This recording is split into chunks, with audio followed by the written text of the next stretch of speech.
Good evening எல்லாருக்கும். இன்றைக்கி நம்ம என்ன கிளாஸ் பார்க்க போகிறோம் அப்படின்னு பார்த்தீங்கன்னா, யூனிட் 5ல் ஹெல்த் சிஸ்டம் இன் தமிழ்நாடு. ஹெல்த் சிஸ்டம் இன் தமிழ்நாடு, ஹெல்த் சிஸ்டம் இன் தமிழ்நாடுன்னு ஒரு டாபிக் இருக்கும் யூனிட் 5ல். அதே மாதிரி ஹெல்த் சிஸ்டம் இன் தமிழ்நாடு மட்டும் இல்லாமல் சோஷியல் இஷ்யூஸில் ஹெல்த்துங்கிற ஒரு கான்செப்ட் இருக்கும். இந்த ரெண்டு டாப்பிக்கையும் நம்ம ஒரே இடத்துல நம்ம பார்க்க போகிறோம். இப்போ வந்து பார்த்திங்கன்னா, சோஷியல் இஷ்யூஸில் ஹெல்த்துங்கிற கான்செப்ட் கீழே என்னெல்லாம் வரும்னா, இப்போ வந்து நம்ம இந்தியாவிலையும் சரி தமிழ்நாட்டிலையும் சரி இவ்வளோ பாப்புலேஷன் இருக்கும் அப்படின்னா, இந்த பாப்புலேஷனுக்கு ஏற்ற டாக்டர்ஸ் இருக்காங்களா, இந்த பாப்புலேஷனுக்கு ஏற்ற செவிலியர்கள் நர்சஸ் இருக்காங்களா, இப்படிங்கிற கேல்குலேஷன்லாம் நம்ம பார்ப்போம். இவங்க எல்லாம் கரெக்டாக இல்லை அப்படின்னா ஏன் இல்லை, அது என்ன பிரச்சனை இங்கே போயிட்டுருக்கு, எதனால் இல்லை அப்படிங்கிற கான்செப்டில் பார்ப்போம். ப்ளஸ் வந்து பார்த்திங்கன்னா, சுகாதார கட்டிடங்கள்லாம் இருக்கும் இல்லையா, எக்ஸாம்பிளுக்கு வந்து ஹாஸ்பிட்டல்ஸ் எல்லாம் கரெக்டாக இருக்கா, அதே மாதிரி ஒரு இவ்வளோ பேருக்கு இவ்வளோ பெட் இருக்கணும் ஒரு ஹாஸ்பிட்டலில், அதெல்லாம் கரெக்டாக இருக்கா, அந்த மாதிரி எல்லாமே டாப் டு பாட்டம் பர்ஃபெக்டாக நம்ம வந்து பார்ப்போம். அதே மாதிரி ப்ரெக்னென்சி லேடிக்கு என்ன மாதிரியான ஸ்கீம்ஸ் கொடுத்துட்ருக்காங்க, கவர்மெண்ட் ஹாஸ்பிட்டலில் பிரசவங்கள்லாம் நடக்குதா இல்லையா, அது நடக்கணும்னா என்னெல்லாம் பண்ணணும், இந்த மாதிரி வேரியஸ் ஆஸ்பெக்டில் இந்த சாப்டர் அப்படிங்கிறது கொண்டு போகிற மாதிரி இருக்கும். அதே மாதிரி இப்போது ஹெல்த் சிஸ்டம், அதாவது உடல் நலம் அப்படின்னு சொல்கிறோம். அந்த உடல் நலம் அப்படிங்கிறது ஹெல்த்துன்னு சிம்பிளாக எடுத்துக்கிட்டிங்கன்னா சுகாதாரம்னு நம்ம சொல்லலாம். இப்போ இந்த சுகாதாரம்ங்கிறது நம்ம உடல் சம்மந்தப்பட்டது மட்டும்தானா, இல்லை வேறு ஏதாவது இருக்கா, உங்களுக்கு தெரியுமா, சொல்லுங்கள் பார்ப்போம். சுகாதாரம் அப்படின்னா உடல் நலம் சம்மந்தப்பட்ட விஷயம் மட்டுமா, இல்லை வேறு ஏதாவது இதுக்குள்ளே இன்க்ளூட் ஆகுமா அப்படின்னு யோசிச்சு பாருங்கள். ஸோ சுகாதாரம் அப்படின்னு பார்த்தீங்கன்னா உடல் நலம், சமூக நலம், மனநலம், இது மூணும் கலந்தது தான் நம்ம வந்து சுகாதாரம் அப்படின்னு சொல்கிறோம். புரியுதா? ஏன்னா நம்ம மைண்டு வந்து மைண்டும் கரெக்டாக இருக்கணும். நம்ம வந்து சமூகத்தில் அப்போ தான் வந்து நம்மளால் வந்து பார்ட்டிசிபேட் பண்ண முடியும் எல்லா விஷயங்கள்லையும். நீங்கள் வந்து ஒரு வேலை செய்யணுன்னாலும் சரி, ஒரு பிஸ்னஸ் பண்ணணுன்னாலும் சரி, உங்கள் வாழ்க்கையில் எந்த விஷயத்த பண்ணணுன்னாலும் நமக்கு இது ரெண்டும் ரொம்ப முக்கியம். இது ரெண்டும் முக்கியமாக இருந்தாலும் உடல்னு ஒன்று கரெக்டாக இருக்கணும். அப்போ இது மூணுமே நம்ம வந்து முக்கோணம் மாதிரி, இந்த மூணுமே கரெக்டாக இருந்தால் மட்டும்தான் நம்ம வாழ்க்கையில் நம்மளால் ஒழுங்காக செயல்பட முடியும் அப்படிங்கிற மாதிரி சொல்லுவாங்க. ஸோ இப்போ வந்து இந்த ஹெல்த் அப்படின்னு பார்க்கும்போது நம்ம ஃபர்ஸ்ட்டு தெரிஞ்சுக்கிற விஷயம் என்னென்னா, வேர்ல்டு ஹெல்த் ஆர்கனைசேஷன் அப்படின்னு ஒரு கான்செப்ட். இந்த வேர்ல்டு ஹெல்த் ஆர்கனைசேஷன் உலக சுகாதார நிறுவனம் அப்படின்னு சொல்லுவாங்க. உலக சுகாதார நிறுவனம் இது என்னது? உலக அளவில் சுகாதாரம் சம்பந்தமாக ஏற்படக்கூடிய பிரச்சனைகள் எல்லாத்தையும் தீர்த்து வைக்கிறது இவங்க தான். இப்போ வந்து ஏதாவது ஒரு நாட்டில் உலக சுகாதார நிறுவனம் சம்மந்தமாக யூஎனுக்கு கீழே ரன் ஆகிற ஒரு நிறுவனம் இது. ஏதாவது ஒரு நாட்டில் சுகாதாரம் சம்மந்தமாக ஒரு பிரச்சனை வருது. இப்போ எக்ஸாம்பிள் COVID-19 ஒன்று ஸ்டார்டிங்கில் சீனாவில் வந்துச்சு, அதுக்கப்புறம் எல்லா நாடுகளிலும் பரவி அது பெரிய பிரச்சனையாக வந்துச்சு. அப்போ இது எல்லாத்தையும் வந்து பார்த்துக்கிறதுக்கு யாருக்கு பொறுப்பு இருக்குன்னா, இந்த உலக சுகாதார நிறுவனத்துக்கு தான் இருக்குது. இவங்க தான் என்ன பண்ணுவாங்க, அதுக்கு தேவையான மெடிசன்ஸ் மேனுஃபேக்சரிங்க்கு சப்போர்ட் பண்ணுறது, ப்ளஸ் வந்து எந்த நாட்டுக்காவது ஃபுட் சப்ளை பத்தலைன்னா அது எந்தெந்த நாட்டில் அதிகமாக இருக்கோ அவங்கக்கிட்டேருந்து இல்லாத நாட்டுக்கு மாற்றி கொடுக்கறது, இந்த மாதிரி எல்லா விஷயமும் சுகாதாரம் சம்மந்தமாக உலக லெவலில் பண்ணக்கூடியவங்க இந்த வேர்ல்டு ஹெல்த் ஆர்கனைசேஷன், WHOன்னு சொல்லுவாங்க, WHO அப்படின்னு சொல்லுவாங்க இவங்கள. இது எப்போ ஸ்டார்ட் பண்ணுறாங்க அப்படின்னா 1948ல் ஏப்ரல் 7th இந்த விஷயத்தை வந்து ஸ்டார்ட் பண்ணுறாங்க. இந்த நிறுவனம் ஸ்டார்ட் பண்ணது 1948 ஏப்ரல் 7th. புரியுதா? ஏப்ரல் 7th அன்னைக்கு 1948ல் ஸ்டார்ட் பண்ணியிருக்காங்க. இது ஸ்டார்ட் பண்ண டேட்டை ஏப்ரல் 7 தானே இது ஸ்டார்ட் பண்ணாங்க. இது ஸ்டார்ட் பண்ண டேட்டை வேர்ல்டு ஹெல்த் டேவாக நம்ம கொண்டாடிட்டு இருக்கோம். வேர்ல்டு ஹெல்த் டேவாக இதை வந்து கொண்டாடிக்கிட்டு இருக்கோம்னு சொல்கிறாங்க. அதாவது உலக சுகாதார தினமாக இந்த ஏப்ரல் 7 நம்ம கொண்டாடிக்கிட்டு இருக்கோம், வேர்ல்டு ஹெல்த் டே. இப்போது இந்த வேர்ல்டு ஹெல்த் ஆர்கனைசேஷன் அப்படிங்கிறது எங்கே இருக்குது அப்படின்னு கேட்டிங்கன்னா, சுவிட்சர்லாந்தில் இருக்குது. சுவிட்சர்லாந்தில் ஜெனீவா அப்படின்னு சொல்லக்கூடிய ஒரு இடத்துல இருக்குது. ஜெனீவா சுவிட்சர்லாந்துங்கிற ஒரு நாட்டில் ஜெனீவாங்கிற பிளேஸில் இது வந்து இருக்குது அப்படின்னு சொல்கிறாங்க. சுவிட்சர்லாந்தில் ஜெனீவாவில் இருக்குதுன்னு சொல்கிறாங்க. மொத்தமாக இதில் வந்து 194 நாடுகள் மெம்பர்ஸாக இருக்காங்க.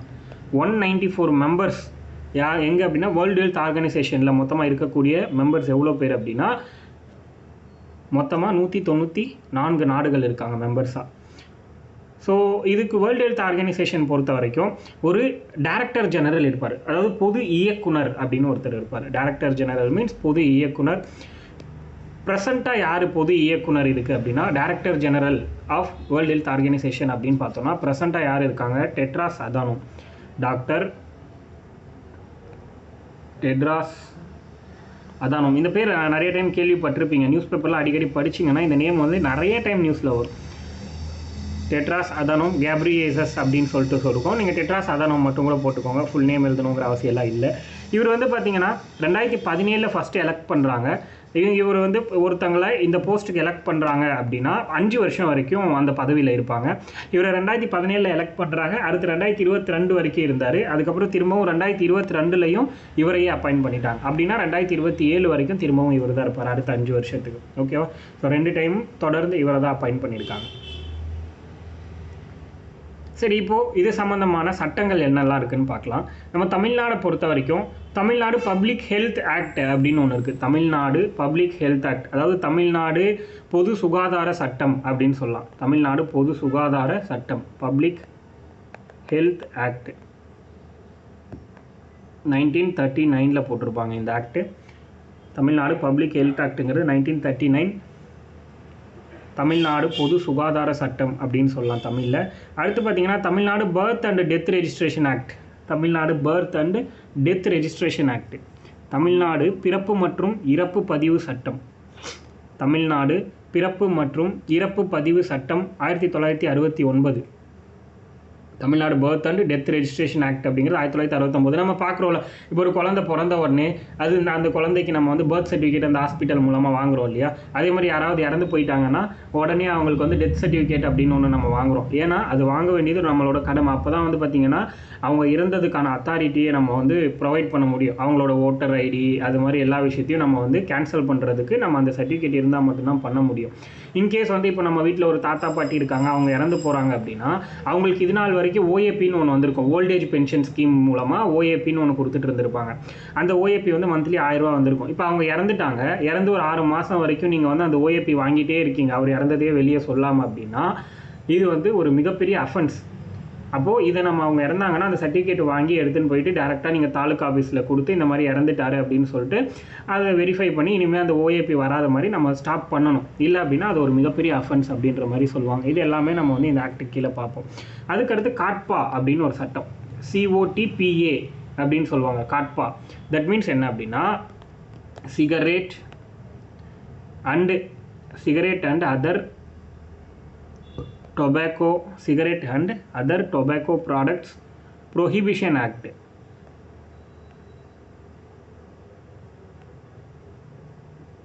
cigarette and other tobacco products prohibition act அப்படின்னு சொல்கிறாங்க. 2003 போட்டிருப்பாங்க இந்த ஆக்ட். இதோட ஷார்ட் ஃபார்ம் என்னென்னா காட்பா அப்படின்னு சொல்லுவாங்க, COTPA, cigarette and other tobacco products prohibition act. Tobacco products prohibition act அப்படின்னு இதை சொல்கிறாங்க. 2003 போட்டிருக்காங்க. சிகரெட் மற்றும் இதர புகையிலை பொருட்கள் தடுப்பு சட்டம், சிகரெட் மற்றும் இதர புகையிலை பொருட்கள் தடுப்பு சட்டம் அப்படின்னு சொல்லுவாங்க. இது வந்து 2003 போடப்பட்ட ஒரு சட்டம். அடுத்தது இந்தியாவை பொறுத்த வரைக்கும் 1 லட்சம் பாப்புலேஷனுக்கு, அதாவது 1 லட்சம் மக்கள் தொகைக்கு எத்தனை டாக்டர்ஸ் இருக்காங்க அப்படின்னு பார்த்தீங்கன்னா 120 டாக்டர்ஸ் ப்ரெசண்ட்டாக இருக்காங்க. 1 லட்சம் மக்கள் தொகைக்கு எத்தனை டாக்டர்ஸ் இருக்காங்கன்னா 120 டாக்டர்ஸ் இருக்காங்க. இது வந்து லாஸ்ட் இயர் கால்குலேட் பண்ணும்போதும் அதுக்கு முன்னாடி இயர் கணக்கிடப்படும் போதும் நியர்பை 80லேருந்து 85 ரேஞ்சில் இருந்தாங்க. ப்ரெசண்ட்டாக 120 டாக்டர்ஸ் இருக்காங்க. இன்றைக்கி கூட தமிழ்நாடு பொறுத்த வரைக்கும் சுகாதாரத்துறை அமைச்சர் வந்து சொல்லியிருந்தார் பார்த்தீங்களா, இன்றைக்கி ஒரு இன்ஃபர்மேஷன் என்ன அப்படின்னா மெடிக்கல் டிபார்ட்மெண்ட்டை பொறுத்த வரைக்கும் எங்கேயுமே வந்து ஒரு காலி பணியிடம் கூட கிடையாது, அந்த அளவுக்கு பர்ஃபெக்டாக ரன் ஆகிட்டு இருக்குது மெடிக்கல் டிபார்ட்மெண்ட்டு அப்படின்ற மாதிரி சொல்லியிருந்தார். இதை ஏன் சொல்லியிருந்தாருன்னா இப்போ சமீபமாக இந்த புயல்லாம் வர்றதுனாலையும் ப்ளஸ் அதில் பாதிப்படைகிறதுக்கு அதிகமாக வாய்ப்பு இருக்குது மக்கள் அப்படின்னு சொல்லியிருக்காங்க. நாளான்னைக்கு இந்த மாதிரி முக்கியமாக சென்னை பகுதிகளில் அதனால் வந்து நிறைய பெட்ஸ் எல்லாம் ரெடி பண்ணி வைக்க சொல்லியிருக்காங்க. பர்ஃபெக்டாக டாக்டர்ஸ் வந்து நைட்டு பகல்னு ஃபுல் டைமாக இருந்து வேலை செய்யணும், இந்த மாதிரிலாம் நிறைய கொண்டு வந்திருக்காங்க இன்றைக்கி ஆக்சுவலி. ஸோ இந்த ப்ராசஸ்லாம் நம்ம பார்க்குறோம். ஸோ இந்தியாவை பொறுத்த வரைக்கும் 1 லட்சம் மக்கள் தொகைக்கு 120 டாக்டர்ஸ் இருக்காங்க. அதே மாதிரி 834 பீப்புளுக்கு, 834 மெம்பர்ஸ்க்கு, 834 மெம்பர்ஸ்க்கு 1 டாக்டர் அப்படிங்கிறது கவுண்ட்டு. 834 பாப்புலேஷனுக்கு மக்களுக்கு 1 டாக்டர் அப்படிங்கிறது தான் வந்து கேல்குலேஷன் இன்றைக்கி இருக்கக்கூடிய டேட்டா பொறுத்த வரைக்கும். அதுக்கடுத்து பார்த்திங்கன்னா ஜிடிபி பொறுத்த வரைக்கும் இந்தியா அப்படிங்கிறது ஜிடிபியில் பப்ளிக் ஹெல்த்துக்காக, அதாவது பொது சுகாதாரத்துக்காக செலவு பண்ணக்கூடிய அமௌண்ட் அப்படிங்கிறது மற்ற நாடுகளை கம்பேர் பண்ணும்போது ரொம்ப குறைவாக இருக்குதுன்னு சொல்கிறாங்க. புரியுதா? இந்த ரிப்போர்ட் படி மற்ற நாடுகளை கம்பேர் பண்ணும்போது என்ன சொல்ல வராங்க அப்படின்னா, பப்ளிக் ஹெல்த் அதாவது பொது சுகாதாரத்துக்கு செலவு செய்யக்கூடிய எக்ஸ்பெண்டிச்சர் அப்படிங்கிறது ரொம்ப கம்மியாக இருக்குது அப்படிங்கிறத சொல்கிறாங்க. அது 2023, 24 2023, 2024 இந்த வருஷத்தோட பட்ஜெட்டில் ஜிடிபினா என்னது? இந்த பொருளாதாரத்துடைய ஆய்வறிக்கையை பற்றி நம்ம பார்க்குறோம் இல்லையா? ஸோ அதில் பார்த்தீங்கன்னா உங்களுக்கு புரியும். ஜிடிபி அப்படின்னா நம்மளுடைய நெட்டு ஒரு வருஷத்துடைய மொத்த டர்ன் ஓவரை தான் நம்ம வந்து ஜிடிபின்னு சொல்கிறோம். அதில் அதுக்கு வந்து ஃபஸ்ட்டு வந்து செலவிடுறது அப்படின்னு ஒரு வேல்யூ இருக்குது. இப்போ எக்ஸாம்பிள் வந்து பட்ஜெட்டில் பிளான் பண்ணுவாங்க. 2023, 24 பட்ஜெட்டில் வெறும் 1.9% தான் வந்து பார்த்திங்கன்னா எதுக்காக அப்படின்னா இதுக்காக ஸ்பெண்ட் பண்ணியிருக்காங்க, நம்ம பப்ளிக் ஹெல்த்துக்காக. தட் மீன்ஸ் என்னது? ஜிடிபியில் 1.9% ஆஃப் கான்ட்ரிபியூஷன் மட்டும்தான் இந்தியா கொடுத்துருக்கு அப்படின்றத சொல்கிறாங்க. இந்தியாவை பொறுத்த வரைக்கும் பொது சுகாதாரத்திற்காக செலவு செய்யப்படக்கூடிய தொகை அப்படிங்கிறது 2023, 24 படி 1.9% தான் இருக்குது அப்படின்னு சொல்கிறாங்க. ஜிடிபி படி 1.9%. ஆனால் தேசிய சுகாதார கொள்கை நேஷ்னல் ஹெல்த் பாலிசி 2017 தேசிய சுகாதார கொள்கைன்னு ஒன்று சொல்கிறோம். நேஷ்னல் ஹெல்த் பாலிசி தேசிய சுகாதார கொள்கை நேஷ்னல் ஹெல்த் பாலிசி 2017. இந்த பாலிசியில் என்ன சொல்கிறாங்க அப்படின்னா 2017 இப்போ நம்ம பார்த்த ரிப்போர்ட் 2023, 24 1.9% ஜிடிபியில் வந்து இருக்குது அப்படிங்கிறத நம்ம பார்த்தோம். பட் நேஷ்னல் ஹெல்த் பாலிசி 2017 என்ன சொல்லியிருக்காங்க அப்படின்னா சுகாதாரம் பொறுத்த வரைக்கும் 2.5% அப்படிங்கிறது ஜிடிபியில் கொடுக்கணும் அப்படின்னு சொல்லியிருக்காங்க. ஜிடிபியில் 2.5% அப்படிங்கிறது 2025க்குள்ளே கொடுக்கணுங்கிறது டார்கெட்டாக வச்சுருக்காங்க.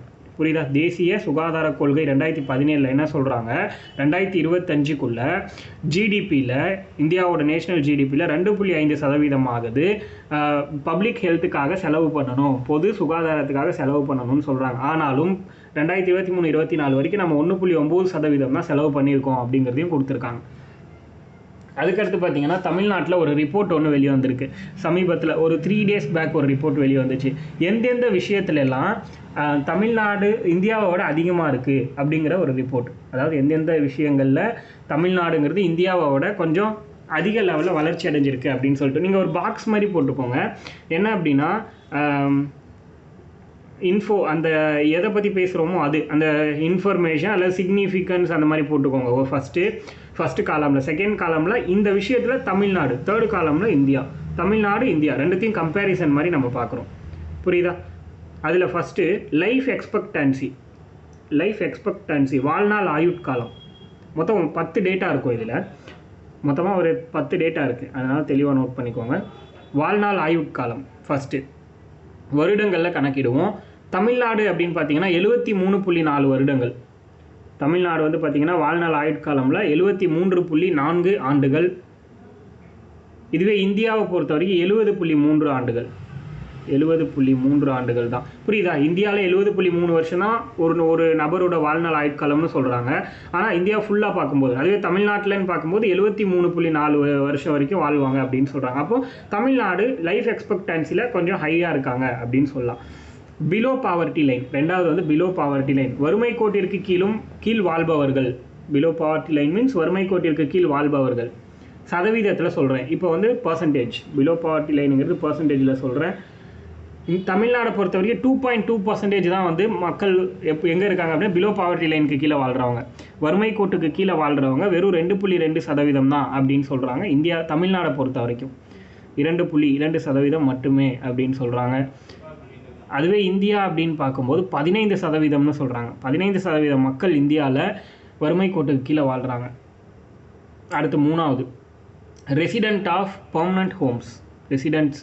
பெர்மனண்ட் ஹோம்ஸ், சொந்த வீட்டில் வசிப்பவர்களுடைய எண்ணிக்கை சதவீதத்தில். இதுவும் சொந்த வீட்டில் வசிப்பவர்களுடைய எண்ணிக்கை இதுவுமே சதவீதம் தான். Residents of permanent homes. So இதை பொறுத்த வரைக்கும் தமிழ்நாடு 88%, இந்தியா 60%. தமிழ்நாடு 88%, இந்தியா வந்து பார்த்திங்கன்னா 60. இந்தியா 88னா தமிழ்நாடு 60.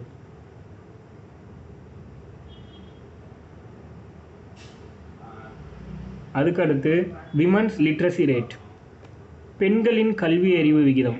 இதுவும் சதவீதம்ல பர்சன்டேஜ். விமன்ஸ் லிட்ரஸி ரேட், பெண் கல்வி அறிவு விகிதம் 15 வயதுலேருந்து 49 வயது வரை இருக்கக்கூடியவங்களை வச்சு கேல்குலேட் பண்ணுறாங்க. விமனுடைய லிட்ரஸி ரேட், பெண்களுடைய கல்வி அறிவு விகிதம் 15 to 45 வயது வரைக்கும் இருக்கக்கூடிய பெண்களுடைய கல்வி அறிவு விகிதத்தை கணக்கிடுறாங்க. Women's literacy rate Tamil Nadu 84% women's வந்து லிட்ரஸியாக இருக்காங்க அப்படின்னு சொல்கிறாங்க. 84%. அதுவே இந்தியாவை பொறுத்த வரைக்கும் 71.5%. இந்தியாவை பொறுத்த வரைக்கும் 71.5% தான்.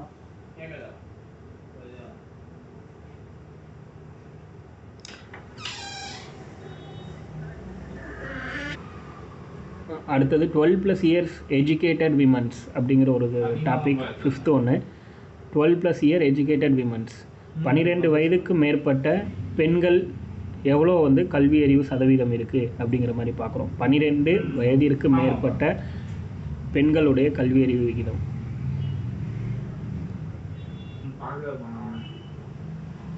தமிழ்நாடு பொறுத்த வரைக்கும் 40%. தமிழ்நாடு 40%, இந்தியா 26%.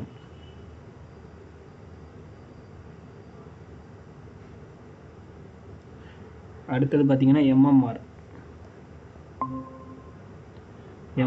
எம்எம்ஆர்னால் நம்ம ஆல்ரெடி தெரியும். எம்எம்ஆர் பொறுத்த வரைக்கும் இது வேல்யூ, பர்சன்டேஜ் கிடையாது. இதில் வேல்யூ சொல்கிறாங்க. 35 தமிழ்நாடு, எம்எம்ஆருங்கிறது 35 தமிழ்நாடு. அடுத்து இந்தியா அப்படின்னு பார்த்தீங்கன்னா 88. எம்எம்ஆர் பொறுத்த வரைக்கும் எப்படி பார்த்தோன்னா, பிரசவத்தப்போ அந்த மதர் வந்து இறந்து போகிறது தான் நம்ம வந்து எம்எம்ஆர் அப்படின்னு சொல்கிறோம். தமிழ்நாடை பொறுத்த வரைக்கும் எப்படி சொல்கிறாங்கன்னா, இது வந்து 1 லட்சம் பேருக்கு கால்குலேட் பண்ணுவாங்க. எம்எம்ஆர் பொறுத்த வரைக்கும் தமிழ்நாட்டில் வந்து 1 லட்சம் தாய்மார்களுக்கு 35 பேரும், இந்தியாவை பொறுத்த வரைக்கும் 1 லட்சம் தாய்மார்களுக்கு 88 பேரும் இறந்து போகிறதா சொல்கிறாங்க. ஸோ அந்த கான்செப்ட் இதை பற்றி நம்ம ஆல்ரெடி பார்த்துருப்போம்னு நினைக்கிறேன், பாப்புலேஷனுங்கிற கான்செப்ட் கீழே. அடுத்தது ஆவரேஜ் ஏஜ் ஆஃப் மேரேஜ், அதாவது சராசரி திருமண வயது. 7வது வந்து சராசரி திருமண வயது. சராசரி திருமண வயது, ஆவரேஜ் ஏஜ் ஆஃப் மேரேஜ். தமிழ்நாடை பொறுத்த வரைக்கும் 24.9 ஏஜ். தமிழ்நாட்டில் 24.9 ஏஜில் வந்து ஆவரேஜாக மேரேஜ் பண்ணுறாங்கன்னு சொல்கிறாங்க. 24.9 ஏஜ். அதே மாதிரி இந்தியாவை பொறுத்த வரைக்கும் 22.9. இந்தியாவை பொறுத்த வரைக்கும் 22.9. அடுத்தது சைல்டு டெத் ரேட், சிடிஆர் அப்படின்னு சொல்லுவாங்க. சைல்டு டெத் ரேட்,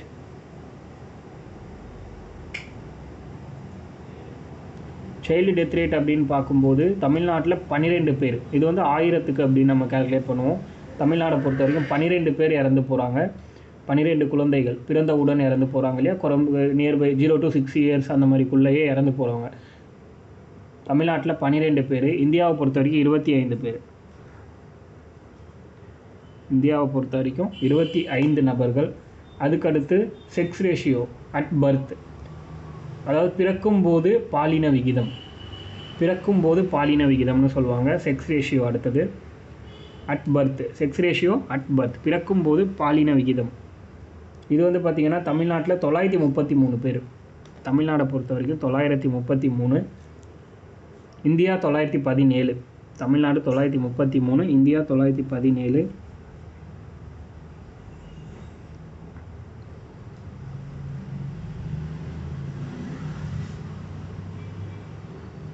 அடுத்து 10வது birth at hospital. Birth at hospital, மருத்துவமனையில் பிறப்பு. மருத்துவமனையில் பிறப்பு அப்படின்னா இப்போ இதுக்காக தான் நிறைய ஸ்கீம்ஸ் இந்தியாவிலையும் தமிழ்நாட்டிலையும் கொண்டு வந்துட்டுருக்காங்க. அதாவது கவர்மெண்ட் ஹாஸ்பிட்டல்லையே வந்து பார்த்திங்கன்னா ஆப்ரேஷன் பண்ணிக்கணும், அல்லது குழந்தை பிறக்கிறதா இருக்கட்டும், நார்மல் டெலிவரி ஆப்ரேஷன் எல்லாமே கவர்மெண்ட் ஹாஸ்பிட்டலில் பண்ணுங்கிறதுக்காக நிறைய ஸ்கீம்ஸ் கொண்டு வந்திருக்காங்க. அதே மாதிரி 102ங்கிற ஒரு நம்பர் சர்வீஸ் கொண்டு வந்திருக்காங்க. அந்த நம்பருக்கு கால் பண்ணோம்னா குழந்தை பிறந்த அந்த அம்மாவையும் குழந்தையும் வீட்டில் இலவசமாகவே கூப்பிட்டு போய் விட்டுருவாங்க. அந்த சர்வீஸ் தான் 102ங்கிற ஆம்புலன்ஸ் சர்வீஸ். இது மாதிரி நிறைய விஷயம் இருக்குது, பார்ப்போம். பர்த் அட் ஹாஸ்பிட்டல் பொறுத்த வரைக்கும் தமிழ்நாட்டில் 99.6%, 99.6%. தமிழ்நாடை பொறுத்த வரைக்கும் பர்த் குழந்தை பிறப்பு அப்படிங்கிறது ஹாஸ்பிட்டலில் தான் நடக்குது, அதுவும் கவர்மெண்ட் ஹாஸ்பிட்டலில் தான் நடக்குதுன்னு சொல்கிறாங்க. இந்தியாவை பொறுத்த வரைக்கும் 88.6%, இந்தியாவில் 88.6% ஹாஸ்பிட்டலில் பிறக்கக்கூடிய குழந்தைகளோட எண்ணிக்கை இந்தியாவில் 88.6%. அதே மாதிரி நமக்கு தெரியும் எஸ்டிஜின்னு ஒன்று படிப்போம் இல்லையா, என்னது சஸ்டைனபிள் டெவலப்மெண்ட் கோல்ஸ்னு ஒன்று படிப்போமா, அதில் எந்த கோல், மொத்தம் 17 கோல் நம்ம பார்த்துருப்போம். அதில் எந்த கோலில் இந்த ஹெல்த் அப்படிங்கிறது வரும்? Goal number 6, clean drinking water and sanitation for all அப்படின்னு நம்ம படிச்சிருப்போம், ஞாபகம் இருக்கா? சுத்தமான குடிநீர் மற்றும் சுகாதாரம் அனைவருக்கும் வழங்கணும் அப்படிங்கிற மாதிரி ஒரு கான்செப்ட், அதுதான் கோல் 6ல் இருக்கும், ஞாபகம் இருக்கா? நம்ம ஆல்ரெடி பார்த்துருப்போம் அதை பற்றி. ஸோ 2030 டார்கெட் வச்சுருப்பாங்க, அதுக்குள்ளே வந்து சுகாதாரங்கிறது எல்லாருக்குமே காமனாக ஈஸியாக கிடைக்கணும், ஈஸியாக ஆக்சசபிளாக இருக்கணும் அப்படிங்கிற கான்செப்டில் இதை வந்து கொண்டு வந்திருப்பாங்க. அடுத்தது தோட்டான்னு சொல்லிட்டு ஒரு ஆக்ட், THOTA தோட்டா ஆக்ட் அப்படின்னு சொல்லுவாங்க. டிரான்ஸ்பிளான்டேஷன் ஆஃப் அப்படின்னா எக்ஸ்பிளனேஷன், டிரான்ஸ்பிளான்டேஷன் ஆஃப்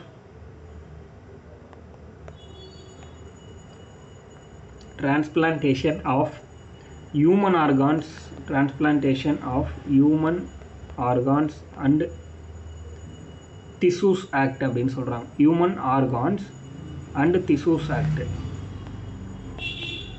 இந்த ஆக்ட் தான் அது. அதோட எக்ஸ்ப்ளனேஷன் 1994 இந்த சட்டம் போட்டிருக்காங்க. அதாவது இப்போ வந்து உடல் உறுப்பு தானம் பண்ணுறாங்க இல்லையா, அந்த சட்டம் தான் இது. இந்த சட்டத்துக்கு கீழே தான் உடல் உறுப்பு தானம் அப்படிங்கிறது நடக்குது. இப்போ வந்து ஒரு ஹாஸ்பிட்டலில் உடல் உறுப்பு தானம்ங்கிறது எப்படி பண்ணுவாங்க, யாருக்காச்சும் ஒருத்தங்களுக்கு ஏதாவது ஒரு உடல் உறுப்பு வேணும் அப்படின்னா அவங்க சாகக்கூடிய நிலைமையில் இருந்தாலும் கூட நம்ம வந்து சீனியாரிட்டி பேஸ்டு தான் வந்து கொடுப்பாங்க. உடல் உறுப்பு பொறுத்த வரைக்கும் எப்படி கொடுப்பாங்க, இப்போ வந்து அவங்களுக்கு இந்த ஹாஸ்பிட்டலில் அட்மிட் ஆகிருக்காங்க, இந்த நாளில் இந்த டேட் டைம் அப்படிங்கிற எல்லாத்தையும் கொடுத்துட்டு இப்போ இவருக்கு வந்து ஆர்கான் வேணும்னா இவருக்கு முன்னாடி வந்து ஒரு 10 லட்சம் பேர் இது மாதிரி ரெஜிஸ்டர் பண்ணி வச்சுருப்பாங்க. அந்த 10 லட்சம் பேருக்கு ஒரு கொடுத்து முடிஞ்சாதான் அடுத்தது இவருக்கு வந்து கொடுப்பாங்க ஆர்கான் பொறுத்த வரைக்கும். இதை தவிர வேறு ஏதாவது இல்லீகல் ஆக்டிவிட்டி பண்ணாங்கன்னா அந்த ஹாஸ்பிட்டலே எழுத்து சீல் வச்சுருவாங்க. அந்த அளவுக்கு ஒரு பெரிய ப்ரொசீஜர் தான் இது. அப்போ ஹியூமன் ஆர்கான்ஸுங்கிறது விலை மதிக்க முடியாதது அப்படின்னு சொல்கிறாங்க. அதே மாதிரி நிறைய பேர் இப்போ வந்து ஹியூமன் ஆர்கான்ஸ் வந்து டொனேட் பண்ணுறதுக்கு கார்டு கூட வச்சுருக்காங்க. நான் இறந்துட்டேன்னா என்னோடய ஆர்கான்ஸ் வந்து டொனேட்டுக்கு எடுத்துக்கோங்க அப்படின்ற மாதிரி ஒரு கார்டு கூட போட்டு வச்சுருப்பாங்க. இது எல்லாமே அந்த கான்செப்டுக்கு கீழே வர்றது தான். அப்போது transplantation of human organs and tissues act அப்படிங்கிறது எப்போ போட்டிருக்காங்க அப்படின்னா 1994, அதாவது மனித உடல் உறுப்பு மாற்று சட்டம் அப்படின்னு சொல்கிறாங்க. மனித உடல் உறுப்பு மாற்று சட்டம் அப்படின்னு சொல்லுவாங்க இதை, 1994. அதே மாதிரி இதில் இந்த டிஷ்யூஸ் அப்படின்னு ஒரு வார்த்தை இருக்குது பார்த்தீங்களா, அது இந்த சட்டம் உருவானப்போ கிடையாது. இந்த சட்டம் உருவானப்போ transplantation of human organs act அப்படி தான் இருந்துச்சு. Transplantation of human organs act அப்படின்னு தான் இருந்துச்சு. இதை வந்து 2011 சட்ட திருத்தம் பண்ணுறாங்க. 2011 இந்த சட்டத்தை அமெண்ட்மெண்ட் பண்ணுறாங்க. அப்போது தோட்டாங்கிறது அமெண்ட்மெண்ட் ஆக்ட் 2011. அந்த 2011 தான் திசூஸுங்கிற ஒரு வார்த்தையை ஆட் பண்ணுறாங்க. அதுக்கு முன்னாடி வரைக்கும் திசூஸுங்கிற கான்செப்ட் கிடையாது. 2011 திசூஸ் ஆட் பண்ணுறாங்க. அந்த ஆட் பண்ணதுக்கப்புறம் இந்த ஆக்ட் வந்து எப்போ கேம் இன்டு ஃபோர்ஸ் நடைமுறைக்கு வந்துச்சு அப்படின்னா 2014 நடைமுறைக்கு வந்துச்சுன்னு சொல்கிறாங்க. ஸோ இதுவும் ரொம்ப முக்கியமானது. அதுக்கடுத்து பார்த்தீங்கன்னா இந்த சட்டம் இருக்குது இல்லையா, தோட்டா ஆக்ட், அது வந்து 94 ஸ்டார்ட் பண்ணாங்கன்னு சொன்னோம் இல்லையா, 1994. அது எந்த டேட்டில் ஸ்டார்ட் பண்ணியிருப்பாங்க அப்படின்னு பார்த்தீங்கன்னா August 3 அன்னைக்கு, August 3 ஸ்டார்ட் பண்ணியிருப்பாங்க. அதனால் இந்த August 3 நம்ம என்னவா கொண்டாடுறோம் அப்படின்னா ஆர்கான் டொனேஷன் டே அப்படின்னு கொண்டாடுறோம். ஆர்கான் டொனேஷன் டே, உடல் உறுப்பு தான தினம், உடல் உறுப்பு தான தினம் அப்படின்னு நம்ம கொண்டாடுறோம். August 3 உடல் உறுப்பு தான தினம்னு நம்ம கொண்டாடுறோம். இந்த ஆர்கான் டிரான்ஸ்பிளான்டேஷன் பொறுத்த வரைக்கும் ஒவ்வொரு வருஷமும் அவார்டு கொடுப்பாங்க இந்த நாளில். இந்த August 3 ஆர்கான் டொனேஷனுக்காக அவார்டு கொடுப்பாங்க ஸ்டேட்ஸ்க்கு. அதில் இது வரைக்கும் 2015 8th டைமாக தமிழ்நாடு தான் அவார்டு வாங்கிட்டு இருக்கு. கிட்டத்தட்ட கடைசி ஒரு 8 ஆண்டுகளில் தமிழ்நாடு தான் 8 தடவை இது வரைக்கும் அவார்டு வாங்கியிருக்குன்னு சொல்கிறாங்க. ஆர்கான் டிரான்ஸ்பிளான்டேஷன் அவார்டு அப்படிங்கிறது கடைசி 8 ஆண்டுகளாக தமிழ்நாடு தான் வாங்கிட்டு இருக்கு அப்படிங்கிறத சொல்கிறாங்க. அதாவது உடல் உறுப்பு மாற்றுறதுல பொறுத்த வரைக்கும் தமிழ்நாடு தான் டாப்பில் இருக்குது அப்படின்னு சொல்கிறாங்க. அதுக்கடுத்து இப்போது இந்த சுகாதாரம் தொடர்பான மத்திய அரசாங்கத்துடைய இனிஷியேட்டிவ், சென்ட்ரல் கவர்மெண்ட் இனிஷியேட்டிவ்னு போட்டுவாங்க. Sanitation related central government initiative, that means சுகாதாரம் தொடர்பான மத்திய அரசின் முயற்சிகள் அப்படின்னு போட்டுக்கோங்க. சுகாதாரம் தொடர்பான மத்திய அரசின் முயற்சிகள். இப்போ இந்த எதுக்காக மத்திய அரசு முயற்சி பண்ணுறாங்க? இப்போ சானிடேஷன் சுகாதாரம் ஒழுங்காக கிடைக்கல, இல்லை சுகாதாரம் சம்மந்தமான பல பிரச்சனைகள் இருக்குது அப்படின்னா அதெல்லாம் சால்வ் பண்ணுறதுக்காக தான் என்ன பண்ணுறாங்க அப்படின்னா நிறைய ஸ்கீம்ஸ் எல்லாம் கொண்டு வராங்க. அப்போது இது வந்து சோஷியல் இஷ்யூங்கிற கான்செப்ட் கீழே வரும். ஸ்கீம்ஸ் எல்லாம் நம்ம பார்க்குறோம் அப்படின்னா ஓகேவா. ஸோ இதில் ஃபர்ஸ்ட்டு சுகாதாரம் தொடர்பான மத்திய அரசுடைய திட்டங்களில் ஃபர்ஸ்ட் நம்ம எதை பார்க்குறோம் அப்படின்னு பார்த்தீங்கன்னா நிர்மல் பாரத் அபியான் அப்படின்னு ஒரு ஸ்கீம் இருக்குது. நிர்மல் பாரத் அபியான். இந்த நிர்மல் பாரத் அபியான் அப்படிங்கிறது எப்போ ஸ்டார்ட் பண்ணுறாங்கன்னா 2012 நிர்மல் பாரத் அபியான்ங்கிற ஒரு கான்செப்ட் ஸ்டார்ட் பண்ணுறாங்க. எதுக்காக இதை ஸ்டார்ட் பண்ணுறாங்க? இதோட அப்ஜெக்டிவ்னா என்ன, இதோட நோக்கம் என்ன, இந்த ஸ்கீம் ஸ்டார்ட் பண்ணதுக்கான நோக்கம் என்ன அப்படிங்கிறத நம்ம தெரிஞ்சுக்கலாம். அதோட அப்ஜெக்டிவ் என்ன அப்படின்னு பார்த்தீங்கன்னா ப்ரிவென்ஷன் ஆஃப் ஓப்பன் டெஃபிகேஷன் அப்படின்னு சொல்கிறாங்க. ப்ரிவென்ஷன் ஆஃப் ஓப்பன் டெஃபிகேஷன், அதாவது திறந்த வெளி மலம் கழித்தலை தடுத்தல். ப்ரிவென்ஷன் ஆஃப் ஓப்பன் டெஃபிகேஷன், திறந்த வெளி மலம் கழித்தலை தடுத்தல். திறந்த வெளி மலம் கழித்தலை தடுத்தல் ப்ரெசண்ட்டாக கிடையாது அப்படி ஒரு விஷயம். பட் இருந்தாலும் இதுக்கு முன்னாடி பிஃபோர் 5 years அப்படின்னு பார்க்கும்போது இது எல்லாமே கிராமங்கள் ஃபுல்லாக திறந்த வெளி மலம் கழித்தல் அதிகமாக இருந்ததுனால இதை குறைக்கிறதுக்காக ஒரு 2012 இதை வந்து ஸ்டார்ட் பண்ணியிருக்காங்க. Prevention of open defecation means என்னது? திறந்த வெளி மலம் கழித்தலை தடுத்தல். இது வந்து அப்ஜெக்டிவ். இது வந்து எப்போக்குள்ளே இதை தடுக்கணும்னு முடிவு பண்ணியிருக்காங்கன்னா அடுத்த 10 வருஷம் டார்கெட் வச்சுருக்காங்க. கோல் அப்படின்னு பார்த்தோன்னா, கோல் ஆர் டார்கெட் அப்படின்னு பார்த்தோன்னா எந்த வருஷத்தை வச்சுருக்காங்க? 2022 வருஷத்தை கோலாக வச்சுருக்காங்க இந்த ஸ்கீமுக்கு. அடுத்த 10 வருஷத்துக்குள்ளே மொத்தமாக வந்து ப்ரிவென்ட் பண்ணணும் அப்படின்னு சொல்கிறாங்க திறந்த வெளி மலம் கழித்தலை. இது வந்து இந்த ஸ்கீம் மிக முக்கியமாக யாருக்காக போட்டதுன்னா ரூரல் ஏரியாவில் டாய்லெட் ஃபெசிலிட்டியை ஏற்படுத்தி கொடுக்கணுங்கிறத இந்த ஸ்கீமோட டார்கெட். 2022 எல்லாருமே வந்து டாய்லெட் ஃபெசிலிட்டியோட தான் பாத்ரூம் அப்படிங்கிறது யூஸ் பண்ணணும் அப்படிங்கிறத சொல்கிறாங்க. அடுத்து வந்து பார்த்திங்கன்னா ஸ்வச் பாரத் மிஷன் அப்படின்னு ஒரு ஸ்கீம் வருது.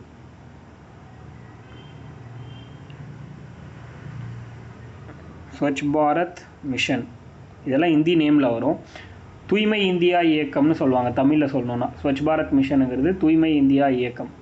இது வந்து பார்த்திங்கன்னா 2014 அக்டோபர் 2 ஸ்டார்ட் பண்ணுறாங்க. 2014 அக்டோபர் 2 ஸ்டார்ட் பண்ண ஸ்கீம் தான் என்ன அப்படின்னா தூய்மை இந்தியா இயக்கம், ஸ்வச் பாரத் மிஷன். தூய்மை இந்தியா இயக்கம் அதாவது ஸ்வச் பாரத் மிஷன் அப்படிங்கிறது 2014 அக்டோபர் 2 ஸ்டார்ட் பண்ண ஒரு ஸ்கீம். இவங்களோட நோக்கம் என்ன அப்படின்னா அதே தான், திறந்த வெளி மலம் கழித்தல் இல்லாத இந்தியாவை உருவாக்கணும், அதாவது ஓப்பன் டெஃபிகேஷன் ஃப்ரீ இந்தியா அப்படிங்கிற மாதிரி நம்ம கொண்டு வரணும்னு சொல்கிறாங்க. ஆக்சுவலாக இந்த ஸ்கீம் என்ன அப்படின்னா இந்த நிர்மல் பாரத் அபியான்னு ஒன்று ஸ்டார்ட் பண்ணியிருந்தாங்க இல்லையா, இந்த ஸ்கீமை வந்து ரீப்ரேஸ் பண்ணி அதுக்கு பதிலாக இந்த புது ஸ்கீமாக ஸ்வச் பாரத் மிஷனை கொண்டு வந்துட்டாங்க. ரெண்டுத்தையும் ஆட் பண்ணிட்டாங்கன்னு வச்சுக்கோங்களேன், அந்த மாதிரி சொல்லலாம். ஸோ இந்த ஸ்கீம் மூலமாக, இந்த ஸ்வச் பாரத் மிஷன் மூலமாக என்ன பண்ணுறாங்க அப்படின்னா ஃபினான்ஷியல் அசிஸ்டன்ஸ், அதாவது நிதியுதவி தராங்க. யார் யாருக்கு? அதாவது தனிநபர் இல்ல கழிப்பறைகள் கட்டுறதுக்காக, இண்டிவிஜுவல் ஹவுஸ் ஹோல்டு டாய்லெட் கட்டுறதுக்காக 12,000 ரூபா நிதியுதவி தராங்க. Financial assistance 12,000 rupees. தனிநபர் இல்ல கழிப்பறை கட்டுறதுக்காக 12,000 ரூபாயை நிதி உதவியாக கொடுக்குறாங்க. இண்டிவிஜுவல் ஹவுஸ் ஹோல்டு டாய்லெட் கட்டுறதுக்கு 12,000 ரூபா நிதி உதவியும், கம்யூனிட்டி ஹெல்த் காம்ப்ளெக்ஸ் கட்டுறதுக்கு, கம்யூனிட்டி ஹெல்த் காம்ப்ளெக்ஸ் அதாவது சமூக சுகாதார மையம் கட்டுறதுக்கு, 3 லட்சம் ரூபாயும் தராங்கன்னு சொல்கிறாங்க. 3 லட்சம் ரூபாய் சமூக சுகாதார மையம் கட்டுறதுக்கு 3 லட்சம் ரூபாயும் தராங்க இந்த ஸ்கீமுக்கு கீழே. அதே மாதிரி இதுதான் வந்து நம்ம எங்கே பார்த்தாலும் குப்பை தொட்டிலெல்லாம் ஸ்வச் பாரத் மிஷன் எழுதியிருக்கும். தட் மீன்ஸ் என்னது? க்ளீன் இந்தியா அப்படிங்கிறது தான் ஸ்வச் பாரத் மிஷன். இந்தியாவை வந்து சுத்தம் பண்ணணும் அப்படிங்கிறது இதோட டார்கெட்டு, சுத்தம் பண்ணுறது தான். அதுக்கடுத்து இந்த ஸ்கீம் வந்து 2 பார்ட்டாக பிரிஞ்சு செயல்படுது. SBM1 SBM2 அப்படின்னு, ஸ்வச் பாரத் மிஷன் 1 ஸ்வச் பாரத் மிஷன் 2 அப்படிங்கிற கான்செப்டில் வந்து செயல்படுது. அது என்ன ஸ்வச் பாரத் மிஷன் 1னா அது வந்து பார்த்திங்கன்னா ஃபஸ்ட்டு 2014 அக்டோபர் 2 ஸ்டார்ட் ஆச்சுன்னு சொன்னோம் இல்லையா, அதுதான் ஸ்வச் பாரத் மிஷன் 1 அப்படின்னு போட்டுக்கோங்க. இது வந்து ஸ்டார்ட் பண்ணது 2014 அக்டோபர் 2. இதோட கோல் எப்போ அப்படின்னா, இதோட கோல் 2019 அக்டோபர் 2. 2019 அக்டோபர் 2 இவங்க வந்து என்ன சொல்கிறாங்க? ஓப்பன் டெஃபிகேஷன் இல்லாத இந்தியாவை உருவாக்கணும் அப்படின்னு சொல்கிறாங்க. எங்கே அப்படின்னா ரூரல் அண்ட் அர்பன், அதாவது கிராமப்புறம் மற்றும் நகர்ப்புறம் இரண்டு பகுதிகள்லையுமே 2 பகுதியாகவும் பிரிஞ்சு தனித்தனியாக இந்த ஸ்கீம் செயல்பட்டுச்சுன்னு சொல்கிறாங்க ஸ்வச் பாரத் மிஷன் 1ல். இப்போது என்ன ஆச்சு அப்படின்னா இந்த 2019 அக்டோபர் 2ல் ஓரளவுக்கு டார்கெட்டை ரீச் பண்ணிட்டாங்க. பட் இப்போ என்ன பண்ணுறாங்கன்னா திரும்பவும் ஸ்வச் பாரத் மிஷன் 2 அப்படின்னு சொல்லிட்டு ஆரம்பிக்கிறாங்க. SBM2 அப்படின்னு ஒன்று ஆரம்பிக்கிறாங்க. இது எதுக்காக ஆரம்பிக்கிறாங்க அப்படின்னா அடுத்து வந்து இன்னுமே நிறைய பேர் வந்து இல்லாமல் இருப்பாங்க இல்லையா அந்த டாய்லெட்ஸ் எல்லாம், அதனால அவங்களுக்கு கட்டி கொடுக்கறதுக்காக இன்னமும் திரும்பவும் ஸ்டார்ட் பண்ணுறாங்க. இது வந்து டீட்டெயிலாக பார்க்கலாம். ஃபர்ஸ்ட் வந்து ரூரலில் ஸ்டார்ட் பண்ணுறாங்க. ரூரலில் எப்போ SBM2 ஸ்டார்ட் பண்ணுறாங்க அப்படின்னா ரூரல்னால் கிராமப்புறங்களில் ஸ்டார்ட் பண்ணது 2020 பிப்ரவரியில் கிராமப்புறங்களில் ஸ்டார்ட் பண்ணுறாங்க. 2020 பிப்ரவரி மாதம் SBM2ங்கிறது ஃபஸ்ட்டு ரூரலில் ஸ்டார்ட் பண்ணுறாங்க. இதுக்கு என்ன டார்கெட்னா 2020 பிப்ரவரி மாதத்தில் ஆரம்பித்து 2025க்குள்ளே எல்லாருக்கும் கட்டி கொடுக்கணுங்கிறது இவங்களோட டார்கெட். 2025 டார்கெட் இயராக வச்சுருக்காங்க. இதுக்கு நிதி மட்டும் 1.4 லட்சம் கோடி ஒதுக்கியிருக்காங்க. ரூரலுக்கு மட்டும் SBM2ல் ரூரலுக்கு மட்டும் 1.4 லட்சம் கோடி ஒதுக்கியிருக்கிறதா சொல்கிறாங்க. இதோட நோக்கம் அப்ஜெக்டிவ் என்ன அப்படின்னு பார்த்தோம்னா பார்க்கும்போது ODF-ஐ தக்க வச்சுக்கணும்னு சொல்கிறாங்க. ODF மீன்ஸ் என்னது? ODF ஓப்பன் டெஃபிகேஷன் அப்படின்னு சொல்கிறோம்ல, அதுதான் ODF. இப்போது இந்த ODF-ஐ என்ன சொல்கிறாங்க அப்படின்னா தக்க வச்சுக்கணும்னு சொல்கிறாங்க. அதாவது ஒரு நாளில் எந்த நேரத்துலையும் ஒரு நபர் கூட திறந்த வெளியில் மலம் கழிக்கலை அப்படின்னா அதுதான் ODFன்னு சொல்கிறாங்க. ஒரு நாளில் எந்த நேரத்துலையும் ஒரு நபர் கூட திறந்த வெளியில் மலம் கழிக்கலைன்னா அதை ODFன்னு சொல்கிறோம் நம்ம. புரியுதா? ஓப்பன் டெஃபிகேஷன் அப்படின்னு இந்த விஷயத்தை வந்து தக்க வச்சுக்கணும்னு சொல்கிறாங்க. அதே மாதிரி இவங்களோட கோல், அது வந்து அப்ஜெக்டிவாக இவங்களோட கோல் என்ன அப்படின்னா 2024 கோலாக வச்சுருக்காங்க. 2020 பிப்ரவரியில் SBM2ஓட ரூரல் அப்படிங்கிறது ஸ்டார்ட் ஆகுது. அதோடைய டார்கெட் கோல் இயர் எப்படின்னா 2024 கோலாக வச்சுருக்காங்க. 2024 கோலாக வச்சுருக்காங்க. அதாவது எல்லா கிராமப்புறங்களிலும் ODFலேருந்து ODF ப்ளஸ்ங்கிற நிலைக்கு மாற்றணும்னு சொல்லி இலக்கு வச்சுருக்காங்க. 2024க்குள்ளே அனைத்து கிராமப்புற பகுதிகளையும் ODF-இலிருந்து ODF ப்ளஸ்ஸாக தரம் உயர்த்தணும் அப்படின்னு சொல்கிறாங்க. ODF-இலிருந்து ODF ப்ளஸ்ஸாக தரம் உயர்த்தணும். 2024 all rural villages to ODF, all rural villages into ODF to ODF plus அப்படிங்கிற கான்செப்ட் சொல்கிறாங்க. அது என்ன ODF ப்ளஸ் அப்படின்னா ODF ப்ளஸ் அப்படிங்கிறது என்னென்னா சாலிட் அண்ட் லிக்விட் வேஸ்ட் மேனேஜ்மெண்ட்டையும் ஆட் பண்ணிக்கிறாங்க இதில். ODF ப்ளஸ் மீன்ஸ் அதாவது இப்போது சோஷியல் காம்ப்ளெக்ஸ் கட்டுறதுக்கு ஒரு அமௌண்ட் கொடுக்குறாங்கன்னு ஸ்டார்டிங்கில் நிர்மல் பாரத் அபியானில் பார்த்துருப்போம் இல்லையா, அதுதான் சொல்ல வராங்க. அனைத்து சமூக பொது கழிப்பறையும் பராமரிக்கணுங்கிறது ODF ப்ளஸ். இப்போ வந்து பஸ் ஸ்டாப்பில் வந்து ஒரு டாய்லெட் கட்டியிருக்காங்க, ஆனால் அது வந்து ரொம்ப அசிங்கமாக இருக்குது, யாராலையுமே போக முடியாது இல்லையா. அப்போ அதை சரி பண்ணிட்டாங்க அப்படின்னா அதுதான் ODF ப்ளஸ் அப்படிங்கிறது. அப்போ அந்த நிலைக்கு கொண்டு வரணும்னு சொல்கிறாங்க. இப்போ இதுக்கு நிதி அப்படின்னு பார்த்தோம்னா சென்ட்ரல் கவர்மெண்ட் 60 ரூபாயும் ஸ்டேட் கவர்மெண்ட் 40 ரூபாயும் கொடுக்குறாங்க. இப்போ ஒரு 100 ரூபான்னு கால்குலேட் பண்ணிக்கிட்டோம்னா இப்போ நீங்கள் பர்சன்டேஜில் போட்டுக்கலாம். சென்ட்ரல் கவர்மெண்ட் வந்து 60%, அதே மாதிரி ஸ்டேட் கவர்மெண்ட் 40%, 60:40 போட்டுக்கோங்க ரேஷியோவில். 60:40 central government and state government funding பொறுத்த வரைக்கும். இது வந்து இவ்வளோ நேரம் நம்ம பார்த்தது SBM2ல் ரூரல் பார்த்தோம். அடுத்தது SBM2ல் அர்பன் பார்க்கலாம், நகர்ப்புறம். SBM2ல் நகர்ப்புறம் பார்க்கலாம். நகர்ப்புறம் பொறுத்த வரைக்கும் SBM2ல் நகர்ப்புறம் இதை வந்து 2021-22 பட்ஜெட்டில் அனௌன்ஸ் பண்ணியிருக்காங்க. இப்படி ஒன்று ஸ்டார்ட் பண்ணலான்னு சொல்லிட்டு 2021-22 பட்ஜெட்டில் வந்து அனௌன்ஸ் பண்ணியிருக்காங்க. ஸ்டார்ட் பண்ணது எப்போன்னா அக்டோபர் 1 2021 ஸ்டார்ட் பண்ணியிருக்காங்க. அக்டோபர் 1 2021 இந்த ஸ்கீம் ஸ்டார்ட் பண்ண டேட்டு அக்டோபர் 1 2021. இதோட பீரியட் எப்போ வந்து டார்கெட் இயர் வச்சுருக்காங்க கோல் அப்படின்னா 2026 தான் கோல் வச்சுருக்காங்க.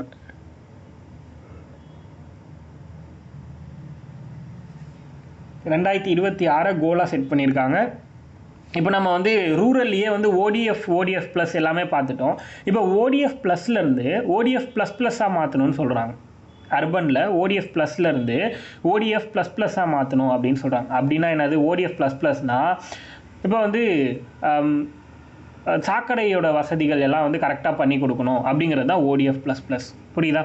வடிகால் வசதியெல்லாம் கரெக்டாக பண்ணி கொடுக்கணும் அப்படிங்கிறது ODF ++. அதே மாதிரி ஏர் பொல்யூஷனை ஸ்டாப் பண்ணுறதுக்காக ஒன் டைம் யூஸ் பிளாஸ்டிக்கை நிறுத்தணும் அப்படின்ற மாதிரி சொல்கிறாங்க. 2 விஷயம், ஒன் டைம் யூஸ் பிளாஸ்டிக்கை நிறுத்தணும், ஏர் பொல்யூஷனை நிறுத்தணும் அப்படிங்கிறத சொல்கிறாங்க. இதில் இது எல்லாமே சேர்ந்தது தான் ஸ்வச் பாரத் மிஷன். புரியுதா? ஒன் டைம் யூஸ் பிளாஸ்டிக், ஒரு முறை பயன்படுத்தக்கூடிய பிளாஸ்டிக் பொருட்களை தடை பண்ணணும், அதே மாதிரி ஏர் பொல்யூஷன் இதையும் நிறுத்தணும் அப்படின்னு சொல்கிறாங்க. இந்த கான்செப்ட் எல்லாமே இதுக்கு கீழே வந்துடும். அடுத்தது national rural health mission, NRHM அப்படின்னு ஒரு ஸ்கீம்.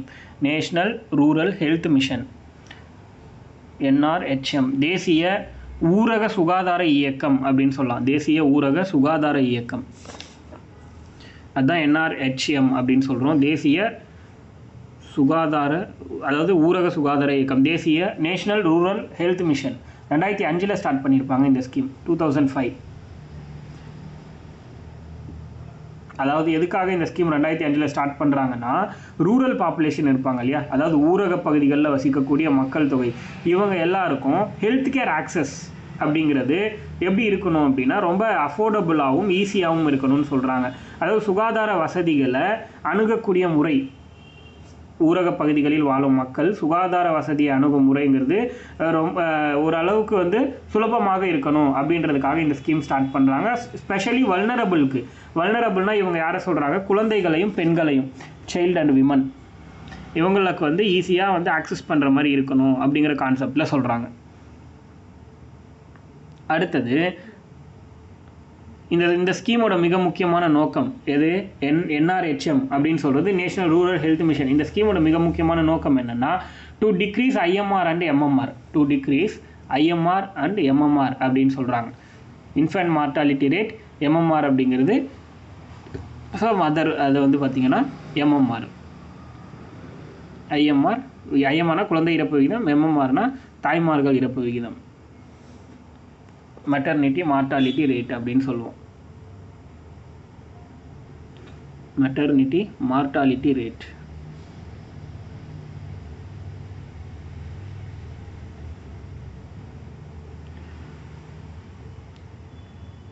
IMR MMR இதுதான். இது ரெண்டுத்தையும் டிக்ரீஸ் பண்ணும் அப்படின்னு சொல்கிறாங்க. அது ஒரு மிக முக்கியமான நோக்கமாக சொல்கிறாங்க. அதுக்கடுத்து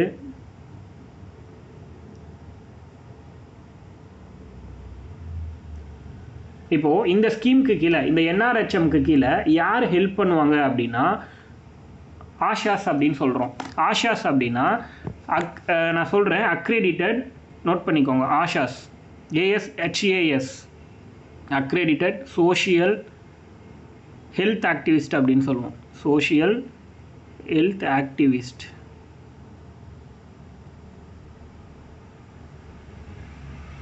இவங்க தான் ஆஷாக்கள், சுகாதார பெண் பணியாளர்கள் அப்படின்னு சொல்கிறோம். சுகாதார பெண் பணியாளர்கள், ASHA, ASHAs, accredited social health ஆக்டிவிஸ்ட்னு சொல்கிறோம். இவங்க 1000 ஊரக பகுதிகளில், ரூரல் ஏரியாஸில் 1000 நபர்களுக்கு ஒரு ஆஷாஸை பணியமர்த்துவாங்க. புரியுதா? 1000 நபர்களுக்கு ஒரு ஆஷாஸை பணியமர்த்துறாங்க. எதுக்கு? ரூரல் ஏரியாவில் இருக்கிறவங்களுக்கு ஹெல்த் கேர் ஆக்சஸை ஈஸியாக கொடுக்கணுங்கிறதுக்காக இவங்கள அப்பாயின்ட் பண்ணுறாங்க. இவங்க வந்து வீட்டுக்கு போய் கூட ஹெல்ப் பண்ணுவாங்க. அந்த மாதிரிலாம் பண்ணி கொடுக்கறது இவங்களோட வேலை.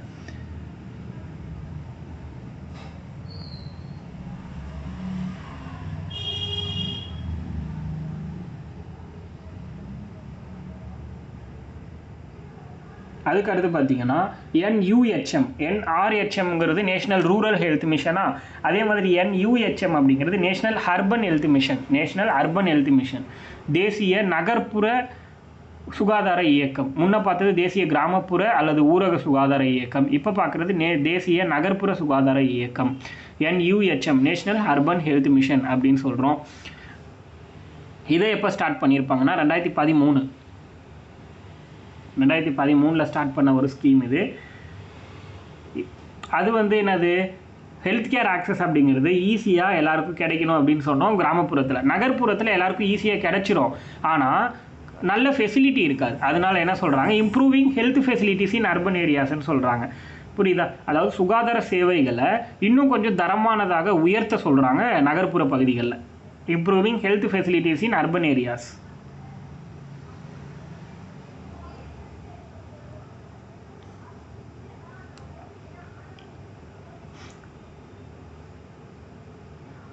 அதுக்கடுத்து பார்த்தீங்கன்னா, இப்போது 50,000க்கு மேலே மக்கள் தொகை ஒரு ஏரியாவில் இருக்காங்கன்னா அவங்க NUHM ஸ்கீமுக்கு கீழே வருவாங்க, அர்பன் ஸ்கீமுக்கு கீழே வருவாங்க. 50,000க்கு மேலே மக்கள் தொகை இருந்தால்.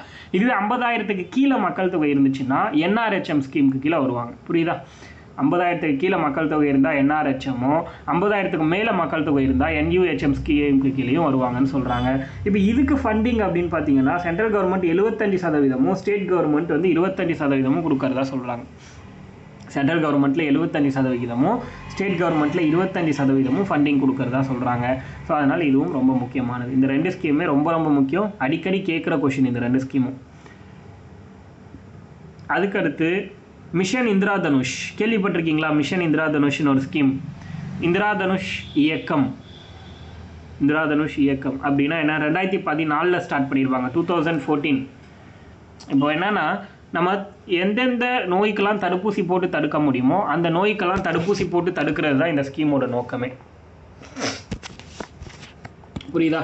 ரொம்ப முக்கியமாக நம்ம பார்த்தோம் அப்படின்னா பெண்கள்னா ப்ரெக்னென்ட் விமனுக்கும் சில்ட்ரன் 2 வயசுக்கு உட்பட்ட குழந்தைகளுக்கும் ப்ரெக்னென்ட் லேடிக்கும் இருக்கக்கூடிய பிரச்சனைகள், அவங்களுக்கு வந்து தாக்கக்கூடிய நோய்கள்லாம் இருக்கும் இல்லையா சிலது, அந்த மாதிரியான பிரச்சனைகள் எல்லாத்தையும் வராமல் தடுக்கிறதுக்காக வேக்சின் போடுறது. புரியுதா? அவங்களோட நோய் எதிர்ப்பு சக்தி அதிகரிக்கிறதுக்காக தடுப்பூசி போடுறது தான் வந்து மிஷன் இந்திரா தனுஷ்னு சொல்கிறாங்க. இந்த மிஷன் இந்திரா தனுஷ் இது வரைக்கும் 2014 ஆரம்பித்து 2024 வரைக்கும் 5.0 வரைக்கும் வந்திருக்கு. புரியுதுங்களா?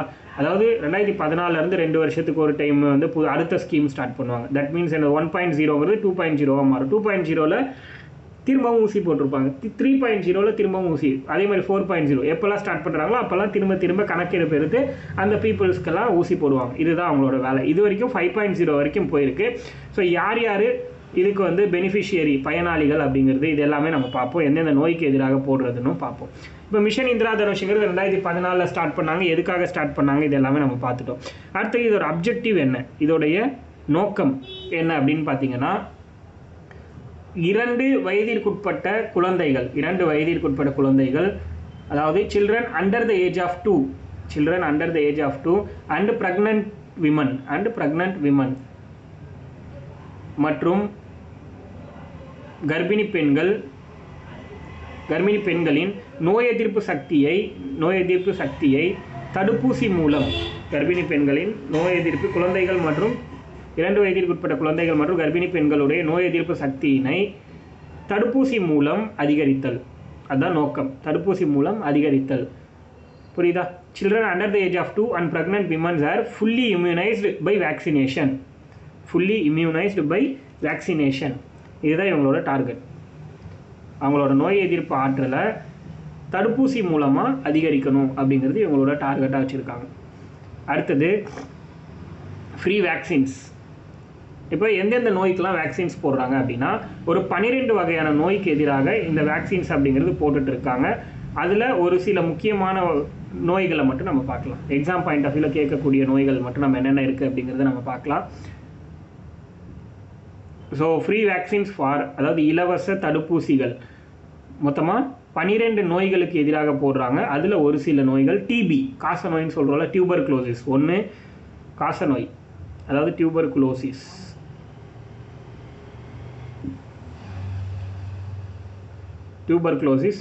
ரெண்டாவது போலியோ, ரெண்டாவது நோய் வந்து போலியோ.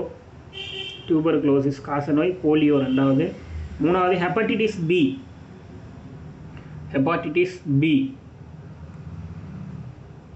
மூணாவது நோய் என்ன அப்படின்னா ஹெப்படைட்டிஸ் பி.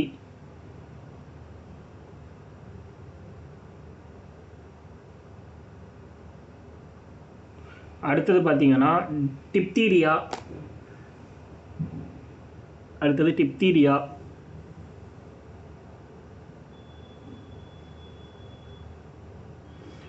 அடுத்து பெர்டுசிஸ். டிப்தீரியாக்கு அப்புறம் pertussis.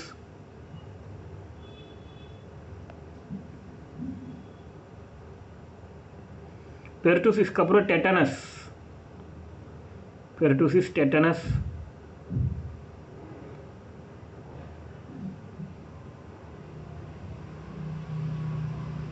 DP, polio, hepatitis B, diphtheria, pertussis, tetanus. மொத்தம் 6 இருக்கா. அடுத்தது மீசில்ஸ்னால் தட்டம்மை. மீசில்ஸ், அடுத்து ரூபெல்லா, மீசில்ஸ், ரூபெல்லா,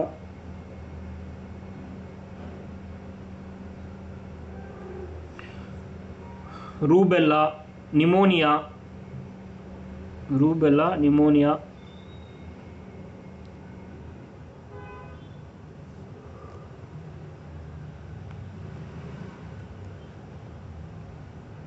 அடுத்தது மெனிஞ்சிட்டிஸ், மூளைக்காய்ச்சல்னு சொல்லுவாங்க, மெனிஞ்சிட்டிஸ்.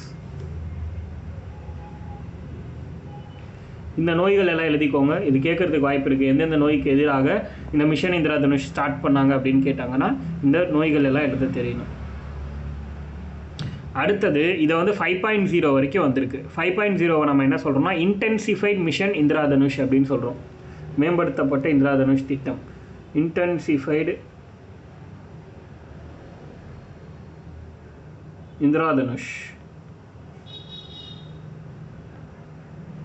இன்டென்சிஃபைட் இந்திரதனுஷ்,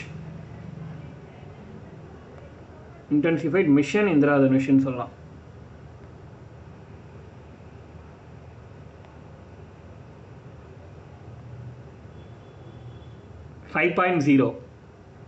இந்த 5.0 வந்து எப்போ ஸ்டார்ட் பண்ணுறாங்கன்னா 2024 வந்திருக்கும்.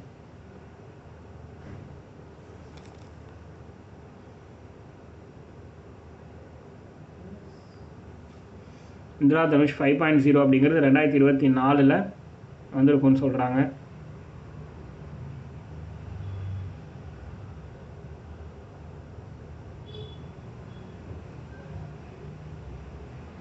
ஆக்சுவலி இது வந்து அக்டோபர் 2023, செப்டம்பர் அக்டோபர்னு போட்டுக்கோங்க. 2023 2023 செப்டம்பர் அக்டோபர், செப்டம்பர் மாதம் ஸ்கீம் அனௌன்ஸ் பண்ணுறாங்க 5.0.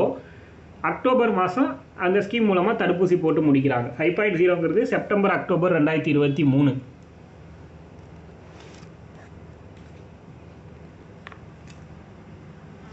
ஓகேவா?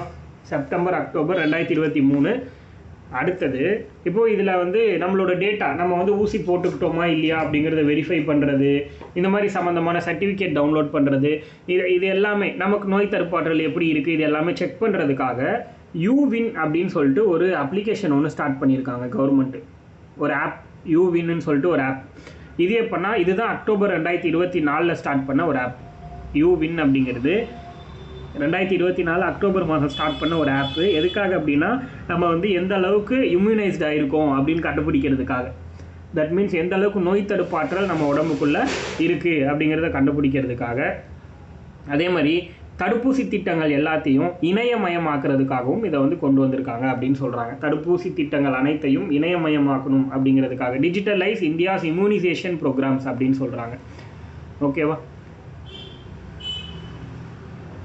அதுக்கு அடுத்தது ஒரு ஸ்கீம் ஏபி. இப்போ வர்றதெல்லாம் வந்து ஸ்கீம் ஹிந்தி பேரில் இருக்கும், ஷார்ட்டாக இருக்கும். அதை நான் எக்ஸ்பிளைன் பண்ணி சொல்கிறேன். ஏபி பிஎம்ஜேஏஒய், ஏபி பிஎம்ஜேஏஒய் இப்படி தான் நீங்கள் எழுதணும். ஃபஸ்ட்டு ஏபி பிஎம்ஏஜேஒய்ன்னு எழுதிட்டு பிஎம்ஜேஏஒய் ஆயுஷ்மான் பாரத், ஆயுஷ்மான் பாரத் பிரதான் மந்திரி, ஆயுஷ்மான் பாரத் பிரதான் மந்திரி ஜன் ஆரோக்கிய யோஜனா. அதான் இதோட எக்ஸ்பிளனேஷன். ஜன் ஆரோக்கியா யோஜனா, ஜன் ஆரோக்கிய யோஜனா. இந்த ஸ்கீம் எப்போ லான்ச் பண்ணுறாங்கன்னா செப்டம்பர் 23 செப்டம்பர் 23 2018 இந்த ஸ்கீம் லான்ச் பண்ணுறாங்க. செப்டம்பர் 23 2018 லான்ச் பண்ணுறாங்க.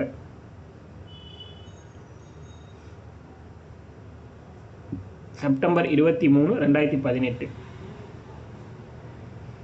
அதே மாதிரி இது எந்த டிபார்ட்மெண்ட்டுக்கு கீழே இருக்குன்னா health and family welfare department, department of health and family welfare.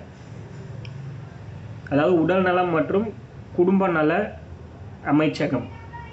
எந்த மினிஸ்ட்ரினா உடல் நலம் மற்றும் சுகாதாரம் மற்றும் குடும்ப நலத்துறை அமைச்சகம் அப்படின்னு போட்டுக்கோங்க. சுகாதாரம் மற்றும் குடும்ப நலத்துறை அமைச்சகம், ஹெல்த் அண்ட் ஃபேமிலி வெல்ஃபேர். அடுத்தது இந்த ஸ்கீம் எங்கே ஸ்டார்ட் பண்ணியிருப்பாங்கன்னா ஜார்க்கண்டில் ராஞ்சி அப்படிங்கிற பிளேஸ், ஜார்க்கண்டில் ராஞ்சிங்கிற பிளேஸில் ஸ்டார்ட் பண்ணியிருப்பாங்க இந்த ஸ்கீம். ஜார்க்கண்ட் ராஞ்சிங்கிற இடத்துல ஆரம்பிச்சிருப்பாங்க.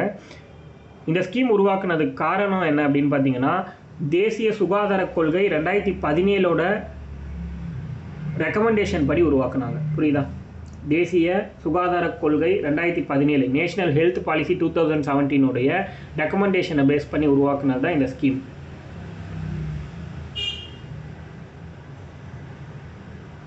கிளியராக இருக்கும்னு நினைக்கிறேன்.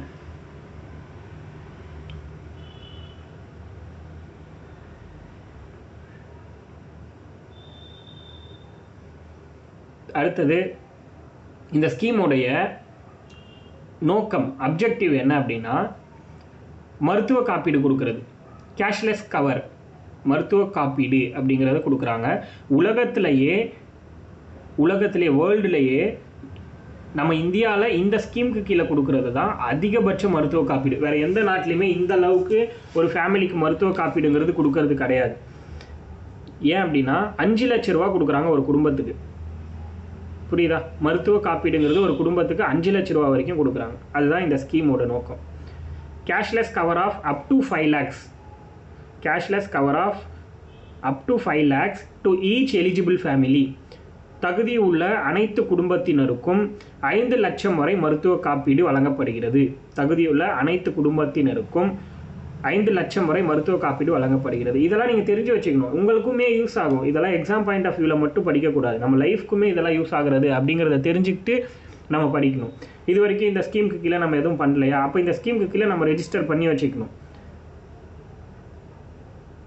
இல்லை மற்றவங்களுக்கு யாருக்காவது சொல்லலாம், அப்படி சொல்கிறதுனால நமக்கு இது ஒரு நல்ல ஒரு அபிப்பிராயம் கிடைக்கும் நம்ம மேலே. அடுத்தது பார்த்தீங்கன்னா அடுத்த scheme Jal Jeevan mission. Jal Jeevan mission அப்படின்னு ஒரு ஸ்கீம் இருக்குது. இந்த ஸ்கீம் வந்து 2019 ஸ்டார்ட் பண்ணாங்க. ஜல் ஜீவன் இயக்கம், ஜல் ஜீவன் ஸ்கீம்னு போட்டுக்கோங்க, ஜல் ஜீவன் மிஷன்.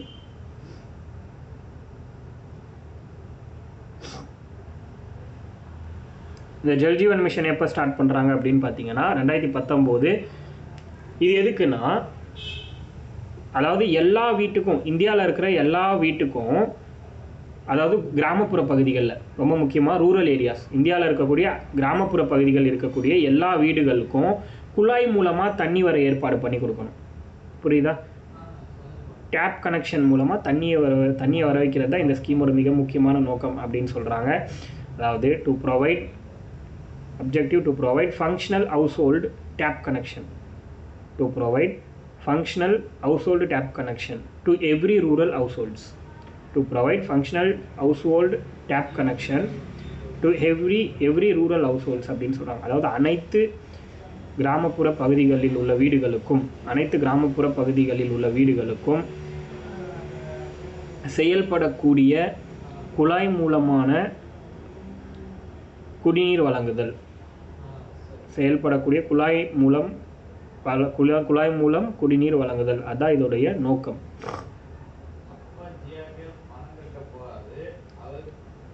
அதுக்கடுத்து பார்த்தீங்கன்னா இதோட டார்கெட்,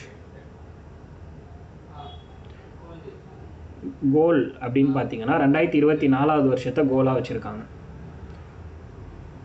ரூரல் ஏரியாவில் எல்லா வீட்டுக்கும் டேப் கனெக்ஷன் கண்டிப்பாக இருக்கணும், தண்ணி வந்து எந்த பிரச்சனையும் இருக்கக்கூடாது அப்படிங்கிறதுக்காக 2024 கோலாக வச்சுருக்கோம். அந்த வருஷத்துக்குள்ளே கம்ப்ளீட்டாக இதை வந்து க்யூர் பண்ணும். அதாவது ஒரு நாளைக்கு ஒரு பர்சனுக்கு 55 லிட்டர் ஆஃப் வாட்டர் வந்து கண்டிப்பாக கிடைக்கணும் அப்படின்னு சொல்கிறாங்க. இந்த ஸ்கீமுக்கு கீழே எவ்வளோ லிட்டர்ஸ் ஆஃப் வாட்டர் வந்து ஒருத்தங்களுக்கு கிடைக்கணும்னு சொல்கிறாங்கன்னா 55 லிட்டர்ஸ். இதை டைரக்ட் கொஷினாக கேட்கலாம். 55 லிட்டர்ஸ் ஆஃப் வாட்டர் அப்படிங்கிறது கண்டிப்பாக ஒரு பர்சனுக்கு கிடைக்கணும் அப்படிங்கிறது தான் இந்த ஜல் ஜீவன் மிஷனோட நோக்கம். அதே மாதிரி இது வந்து கிராமப்புற பகுதிக்கு, ஊரக பகுதிக்காக ஸ்டார்ட் பண்ண ஸ்கீம் தான் இது.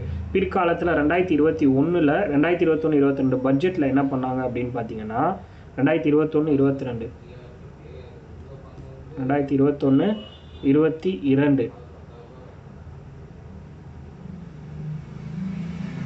இந்த பட்ஜெட்டில் என்ன சொல்கிறாங்கன்னா, அர்பன் ஏரியாவுக்கு இந்த ஸ்கீம் வந்து எக்ஸ்டெண்ட் பண்ணணும் அப்படின்னு சொல்கிறாங்க. 4000 மற்றும் அதற்கு மேற்பட்ட நகர்ப்புற பகுதிகளுக்கு டேப் கனெக்ஷன் கொடுக்கணும் அப்படிங்கிறது இந்த ஸ்கீமோட நோக்கம்.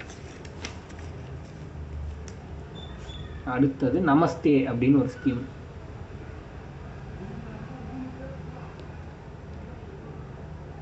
நமஸ்தே அப்படின்னு ஒரு ஸ்கீம் இருக்குது. NAMASTE கேபிட்டல் எழுதணும் எல்லாமே.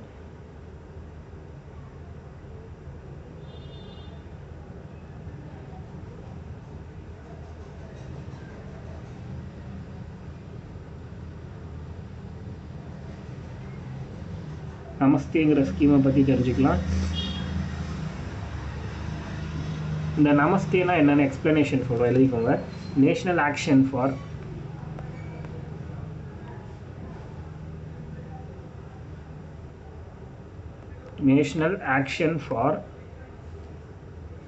mechanized sanitation ecosystem.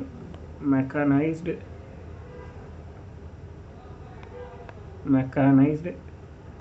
sanitation ecosystem. இதான் இதோட explanation. National action for mechanised sanitation ecosystem. இதுதான் நமஸ்தேங்கிற scheme. National action for mechanised sanitation ecosystem. That means யாருக்காக இந்த ஸ்கீம்னா, துப்புரவு பணியாளர்கள் இருப்பாங்கள்ல, நம்ம வீடுகள் பக்கத்துலலாம் க்ளீன் பண்ணுவாங்கள்ல, தெருவுலாம், இந்த துப்புரவு பணியாளர்களுக்கான ஸ்கீம் தான் இது. இவங்க இந்த துப்புரவு பணியாளர்கள் அசாடஸான பிளேசஸ் இருக்கும் இல்லையா, ரொம்ப பாதிக்கப்படக்கூடிய இடங்கள், அந்த மாதிரி இடங்களில் வேலை செய்யாமல் பார்த்துக்கணும். அந்த மாதிரி இடங்களில் வேலை செஞ்சு அவங்க வந்து இறந்து போகக்கூடிய மாதிரியான பிரச்சனைகளை தடுக்கணும். இப்படி இந்த 2-3 கான்செப்டுக்காக இதை வந்து தொடங்கியிருக்காங்க. முக்கியமாக அவங்களோட நன்மைக்காக தொடங்கப்பட்டது அப்படிங்கிறது தெரிஞ்சால் நமக்கு வந்து போதுமானது. ஸோ இதை ஸ்டார்ட் பண்ணது ஜூலை மாதம் 2022. ஜூலை மாதம் 2022 ஸ்டார்ட் பண்ணியிருக்காங்க. ஜூலை 2022 இந்த ஸ்கீம் ஸ்டார்ட் பண்ணது எப்போனா ஜூலை 2022.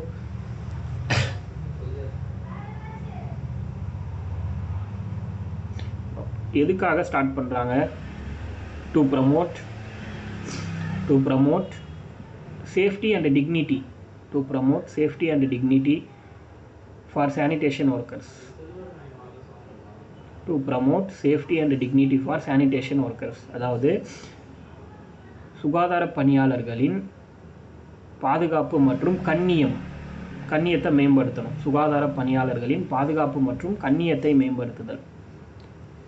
சுகாதார பணியாளர்களின் பாதுகாப்பு மற்றும் கண்ணியத்தை மேம்படுத்துறது, அதான் இந்த ஸ்கீமோட நோக்கம்.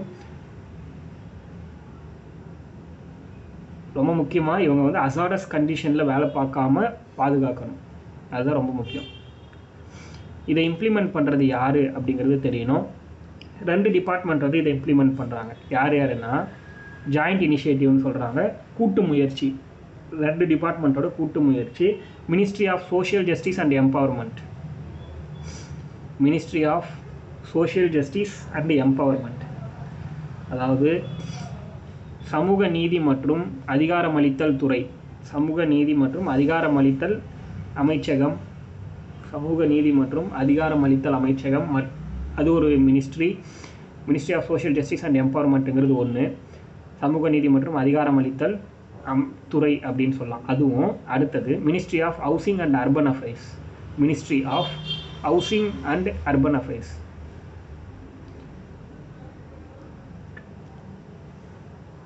வீட்டு வசதி மற்றும் நகர்ப்புற அமைச்சகம். வீட்டு வசதி மற்றும் நகர்ப்புற அமைச்சகம் 2வது. இந்த 2 டிபார்ட்மெண்ட்டும் சேர்ந்து நடத்தக்கூடிய ஸ்கீம் தான் இந்த நமஸ்தே அப்படிங்கிற ஸ்கீம். இது ஸ்டார்ட் பண்ணது 2022. இதோட டார்கெட் 2026. 2026க்குள்ளே மொத்த இந்தியாலையும் இந்த சானிடைஸ்டு ஒர்க்கர்ஸை வந்து ப்ரொடெக்ட் பண்ணிடணும். யாருமே வந்து இறப்புன்னு ஒருத்தங்க கூட நடக்கக்கூடாது ஒரு வருஷத்தில் அப்படிங்கிற கான்செப்டில் இந்த ஸ்கீம் வந்து ஸ்டார்ட் பண்ணியிருக்காங்க. 2026க்குள்ளே இந்த பிரச்சனையை கம்ப்ளீட்டாக சால்வ் பண்ணுங்கிறது சொல்கிறாங்க. அடுத்தது இந்த ஸ்கேவெஞ்சர்ஸ் ரீஹபிலிட்டேஷன் ஆக்ட்னு ஒன்று கேள்விப்பட்டிருப்பீங்க. அதாவது மனித கழிவுகளை மனிதனே அகற்றும் சட்டம் அப்படின்னு ஒன்று. மனித கழிவுகளை மனிதனே அகற்றும் சட்டம். அது எப்போ போட்டாங்கன்னா 2013. இங்கிலீஷில் எழுதிக்கோங்க. The prohibition of employment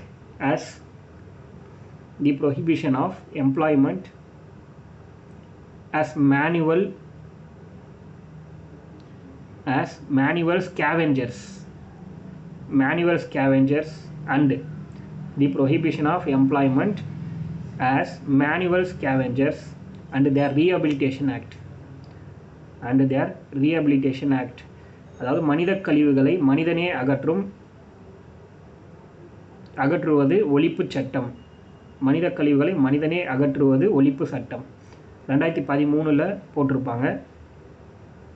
2013 in case யாராவது ஒருத்தங்க இந்த மாதிரி சுகாதார பணியாளர்களை டாய்லெட் க்ளீன் பண்ணவோ இல்லை வந்து பார்த்திங்கன்னா ஏதோ ஒரு ரீசனுக்காக மனித கழிவுகளை அகற்றுறதுக்காக வேலை செய்கிறதுக்கு யூஸ் பண்ணிக்கிட்டாங்கன்னா, அப்படி யூஸ் பண்ணுறாங்க இல்லையா, அந்த நபர்களுக்கு அந்த வீட்டுக்காரங்களுக்கு தண்டனையாக என்ன கொடுப்பாங்கன்னா 2 வருடம் ஜெயில், 2 இயர்ஸ் வந்து ஜெயில் தண்டனை கொடுப்பாங்க, 1 லட்ச ரூபாய் ஃபைன். ரெண்டில் ஏதாவது ஒன்று, 2 இயர்ஸ் ஜெயில் தண்டனை, இல்லை அப்படின்னா 1 லட்ச ரூபா ஃபைன். இது ரெண்டில் ஏதாவது ஒன்று கொடுக்கலாம், இல்லை ரெண்டுமேவும் கொடுக்கலாம். இதுதான் வந்து இந்த ஸ்கீமில் சொல்கிறாங்க, நமஸ்தே அப்படிங்கிற ஸ்கீம். அதாவது இந்த 2013 ஆக்டை பற்றி நான் சொல்கிறேன். இப்போ நமஸ்தே முடிஞ்சது, அடுத்த 2013ங்கிற இந்த மனித கழிவுகளை மனிதனே அகற்றுதல் தடுப்பு சட்டம் அப்படின்னு சொல்கிறோம் இல்லையா, அந்த சட்டத்துக்கு கீழே 2 வருஷம் ஜெயில் அல்லது 1 லட்ச ரூபா ஃபைன் போடலாம், இல்லை ரெண்டுமே போடலாம். ஓகே, அடுத்தது நேஷ்னல் டிஜிட்டல் ஹெல்த் மிஷன் அப்படின்னு ஒன்று ஸ்டார்ட் பண்ணுறாங்க. NDHM, national digital health mission, அதாவது தேசிய இணைய சுகாதார திட்டம் அல்லது இயக்கம். தேசிய இணைய சுகாதார இயக்கம் அப்படின்னு போட்டுக்கோங்க. தேசிய இணைய சுகாதார இல்லை எண்ம சுகாதார இயக்கம் அப்படி போட்டுக்கோங்க. தேசிய எண்ம சுகாதார இயக்கம் ஆன்லைன் மூலமாகவே ஆன்லைன் மூலமாக ஹெல்த்தை வந்து கேர் பண்ணுறது. அதுக்கு என்ன பண்ணுறாங்க, அதுதான் இந்த ஸ்கீம் 2020 ஸ்டார்ட் பண்ணியிருக்காங்க. National digital health mission, NDHM அப்படின்னு சொல்லுவாங்க ஷார்ட்டாக, NDHM national digital health mission 2020 August மாதம் அனௌன்ஸ் பண்ணியிருக்காங்க இந்த ஸ்கீமை. 2020 ஆகஸ்ட் மாதம் தேசிய எண்ம சுகாதார இயக்கம் 2020 ஆகஸ்ட் மாதம் இதை வந்து அனௌன்ஸ் பண்ணி 2021 செப்டம்பர் மாதம் தான் நடைமுறைக்கு கொண்டு வந்திருக்காங்க. நடைமுறைப்படுத்தினது 2021 செப்டம்பர் மாதம். இதில் என்ன இதோட நோக்கம் என்ன அப்படின்னா, இதோட objective to provide sanitation service digitally. அதுதான் இதோட அப்ஜெக்டிவே, to provide sanitation service digitally, அதாவது இணையம் மூலமாக சுகாதார சேவைகளை வழங்குதல். அதுதான் இதோட நோக்கம். சுகாதார சேவைகளை இணையம் மூலமாக வழங்குறதுக்காக ஸ்டார்ட் பண்ணது தான் இந்த ஸ்கீம். அடுத்தது இந்த ஸ்கீமுக்கு கீழே எவ்ரி சிட்டிசன் அதாவது ஒவ்வொரு குடிமகனும் ஒவ்வொரு குடிமகனுக்கும் டிஜிட்டல் ஹெல்த் ஐடி கார்டு அப்படின்னு ஒன்று கொடுப்பாங்க. Digital health ID card ABHA ஐடின்னு சொல்லுவாங்க. அதை ABHA ஐடி, அபா ஐடி, அதாவது ஆயுஷ்மான் பாரத் ஹெல்த் அக்கௌண்ட் அப்படின்னு சொல்லுவாங்க. ஆயுஷ்மான் பாரத் ஹெல்த் அக்கௌண்ட், அதுதான் ABHA ஐடி அப்படின்னு நம்ம சொல்கிறோம். Ayushman Bharat health account, health ID card, digital health ID card ஒவ்வொரு சிட்டிசனுக்கும் இது வந்து கொடுப்பாங்கன்னு சொல்கிறாங்க. புரியுதா? இதுதான் இந்த ஸ்கீம். அடுத்தது RBSK அப்படின்னு ஒரு ஸ்கீம்.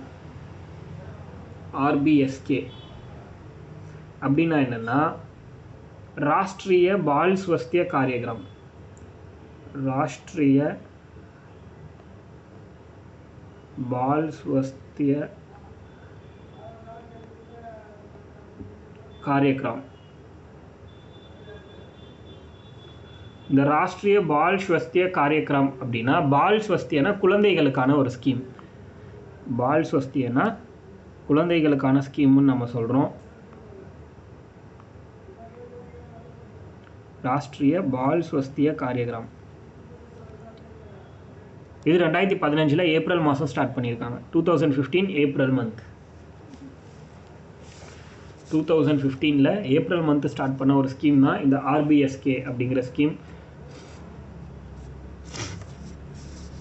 ராஷ்ட்ரிய பால் ஸ்வஸ்திய காரியக்ரம் 2015 ஏப்ரல் மாதம் துவங்கப்பட்ட ஒரு திட்டம்.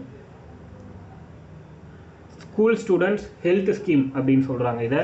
அதாவது பள்ளி மாணவர்களுக்கான உடல்நல திட்டம். தான் இது. ஸ்கூல் ஸ்டூடெண்ட் ஹெல்த் ஸ்கீம் யாருக்கு? 0லேருந்து 18 வயசு வரை இருக்கக்கூடிய குழந்தைகளுக்கு.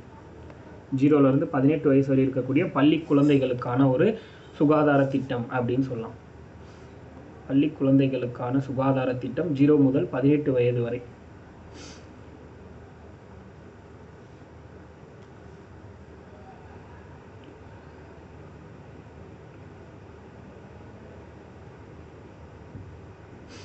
அடுத்தது இ சஞ்சீவனி அப்படின்னு ஒரு ஸ்கீம் இருக்குது. கேள்விப்பட்டிருக்கீங்களா யாராச்சும்?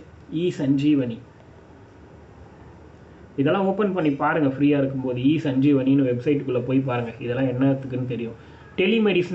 டெலிமெடிசினல் சர்வீஸ்ன்னு சொல்கிறாங்க. தொலைதூர மருத்துவ சேவை. டெலிமெடிசினல் சர்வீஸ். தொலைதூர மருத்துவ சேவை கொடுக்கறது தான் இந்த ஸ்கீமோட மிக முக்கிய நோக்கம். டெலிமெடிசினல் சர்வீஸ். தட் மீன்ஸ் என்னது? அதாவது இப்போ உங்களுக்கு ஒரு பிரச்சனை இருக்குது, ஒரு சில அறிகுறி இருக்குது அப்படின்னா அதை இந்த வெப்சைட்டில் போயிட்டு ஒரு டாக்டர்கிட்ட அப்பாயின்மெண்ட் புக் பண்ணிவிட்டு ஆன்லைன் மூலமாகவே அந்த டாக்டர்கிட்ட ஃப்ரீயாக நம்ம என்ன பண்ணிக்கலாம்? ஹெல்த் செக்அப் பண்ணிக்கலாம். எனக்கு வந்து இந்த பிரச்சனைலாம் இருக்குது, இது எதோட அறிகுறின்னு சொல்லுங்கள் டாக்டர், இதுக்கு நான் என்ன பண்ணணும், என்ன மெடிசன் எடுத்துக்கணும், இதெல்லாம் சொல்லுங்கள் டாக்டர்னு நம்ம ஆன்லைன் மூலமாகவே வீடியோ கால் மூலமாகவே பேசிக்கிறது. யூசிங் த்ரூ ஸ்மார்ட் ஃபோன்ஸ் அப்படின்னு சொல்லுவாங்க இ சஞ்சீவனி அப்படிங்கிறது. புரியுதா? Doctors from smart phones. டேரெக்டாக ஸ்மார்ட் ஃபோன் மூலமாகவே டாக்டர்கிட்ட கம்யூனிகேட் பண்ணிக்கலாம். அதான் டெலிமெடிசினல் சர்வீசஸ், தொலைதூர மருத்துவம். இந்த கொஸ்டின் ரொம்ப முக்கியம். இ சஞ்சீவனி எதுக்காக லான்ச் பண்ணதுன்னு கேட்பாங்க. டெலிமெடிசினல் சர்வீசஸ் அப்படிங்கிறது தெரியணும். 2020 லான்ச் பண்ணியிருக்காங்க இந்த ஸ்கீம். 2020 இந்த ஸ்கீம் வந்து லான்ச் பண்ணியிருக்காங்க. அடுத்தது பார்த்தீங்கன்னா இது எதுக்காக ஸ்டார்ட் பண்ணாங்க? Quick and easy access to doctors from smart phones.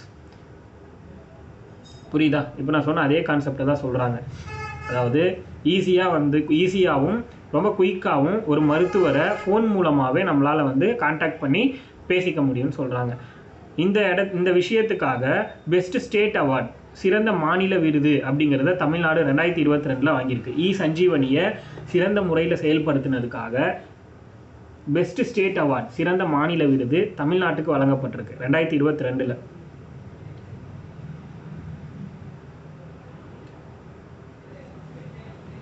சில ஸ்கீம்லாம் பார்த்தீங்கன்னா ஸ்டார்ட் பண்ணும்போது ஒரு பேர் வச்சுருப்பாங்க, ஒரு குறிப்பிட்ட வருஷத்துலேயோ குறிப்பிட்ட மாதங்களுக்கு அப்புறமோ அந்த பேரை மாற்றிருப்பாங்க. அந்த மாதிரி ஒரு ஸ்கீமை நம்ம இப்போ பார்க்கலாம். PMASBY அப்படின்னு ஒரு ஸ்கீம். PMASBY. இந்த ஸ்கீமில் PMASBY அதாவது பிரதான் மந்திரி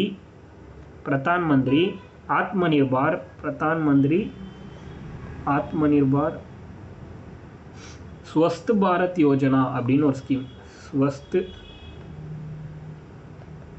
பாரத் யோஜனா.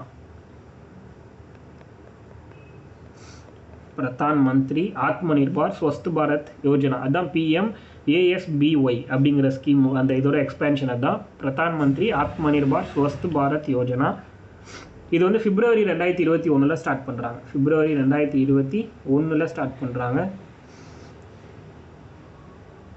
அடுத்தது இந்த ஸ்கீமை October 2021 நேம் சேஞ்ச் பண்ணுறாங்க. October 2021 என்னவா சேஞ்ச் பண்ணுறாங்கன்னா இந்த 2021 அக்டோபரில் நேம் சேஞ்ச் பண்ணுறாங்க. என்ன அப்படின்னா ABHIM அப்படின்னு மாற்றுறாங்க இந்த ஸ்கீமோட நேம். என்ன அப்படின்னா Pradhan Mantri Ayushman Bharat health infrastructure mission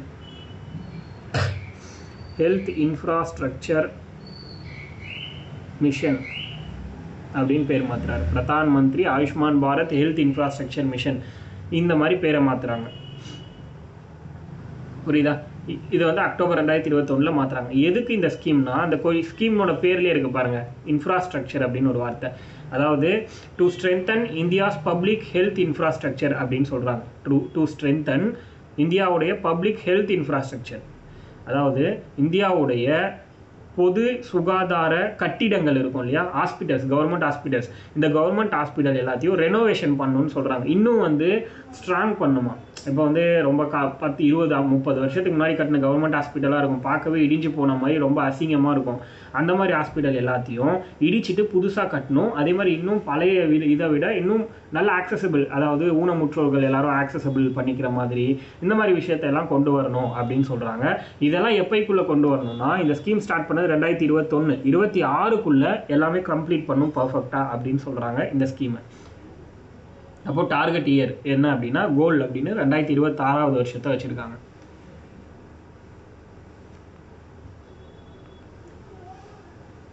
அடுத்தது காயகல்ப் அப்படின்னு ஒன்று இருக்குது. காயகல்ப் அப்படின்னு ஒரு ஸ்கீம். காயகல்ப் அப்படிங்கிறது 2015 ஸ்டார்ட் பண்ண ஸ்கீம்.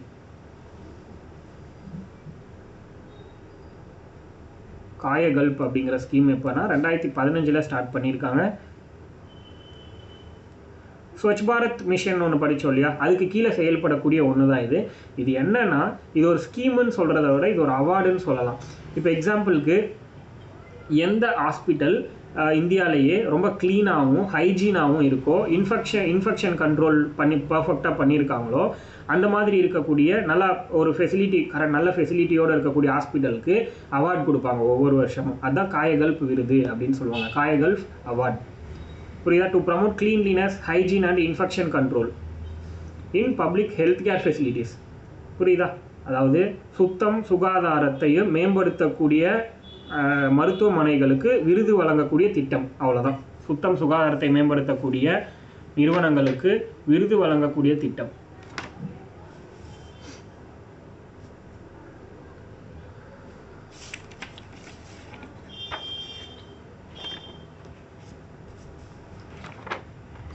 அதுக்கடுத்து பிஎம்பிஜேபின்னு ஒரு ஸ்கீம் இருக்குது. பிஎம்பிஜேபி இது வந்து கட்சி பேர் கிடையாது, தப்பாக நினச்சிக்காதீங்க. பிஎம்பிஜேபிங்கிறது அது ஒரு மருந்து தொடர்பான ஒரு ஸ்கீம். நம்ம அதை பார்ப்போம் டீட்டெயில்டாக. தட் மீன்ஸ் என்ன? பிஎம்பிஜேபினா பிரதான்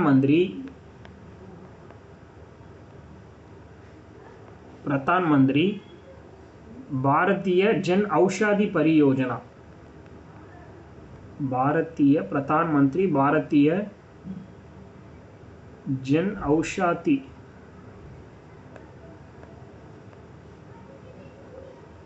பரியோஜனா அப்படின்னு சொல்றாங்க. பிரதான் மந்திரி பாரதிய ஜன் ஔஷாதி பரியோஜனா, இதான் பிஎம்பிஜேபிங்கிற ஸ்கீம். இந்த ஸ்கீம் வந்து இப்போ ஃபர்ஸ்ட் பார்த்தீங்கன்னா 2008 லான்ச் பண்ணுறாங்க, 2008 லான்ச் பண்ணுறாங்க. பட் ஆனால் இது அந்த டைமில் அந்த அளவுக்கு செயல்பாட்டில் இல்லை. 2008 லான்ச் பண்ணும்போது இது அந்த அளவுக்கு முக்கியத்துவம் பெறலை.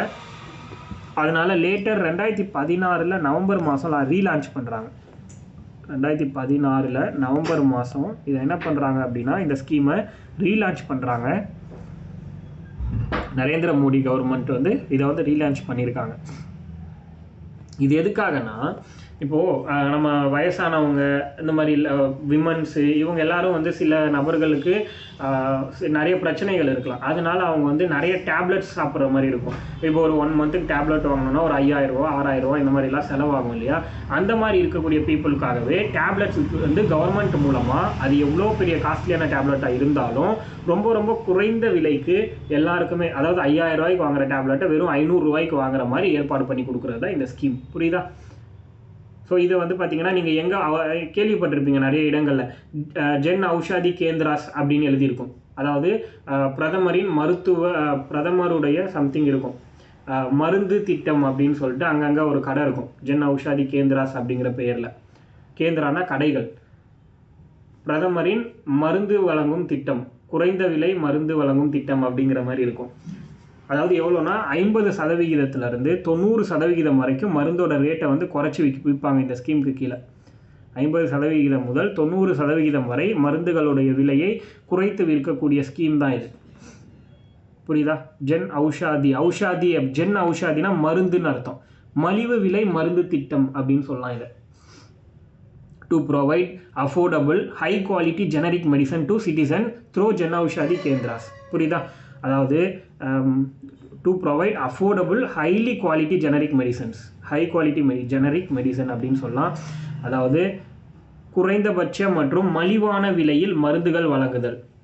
குறைந்தபட்ச மற்றும் மலிவான விலையில் மருந்துகளை வழங்கும் திட்டம் அப்படின்னு சொல்லலாம் இதை.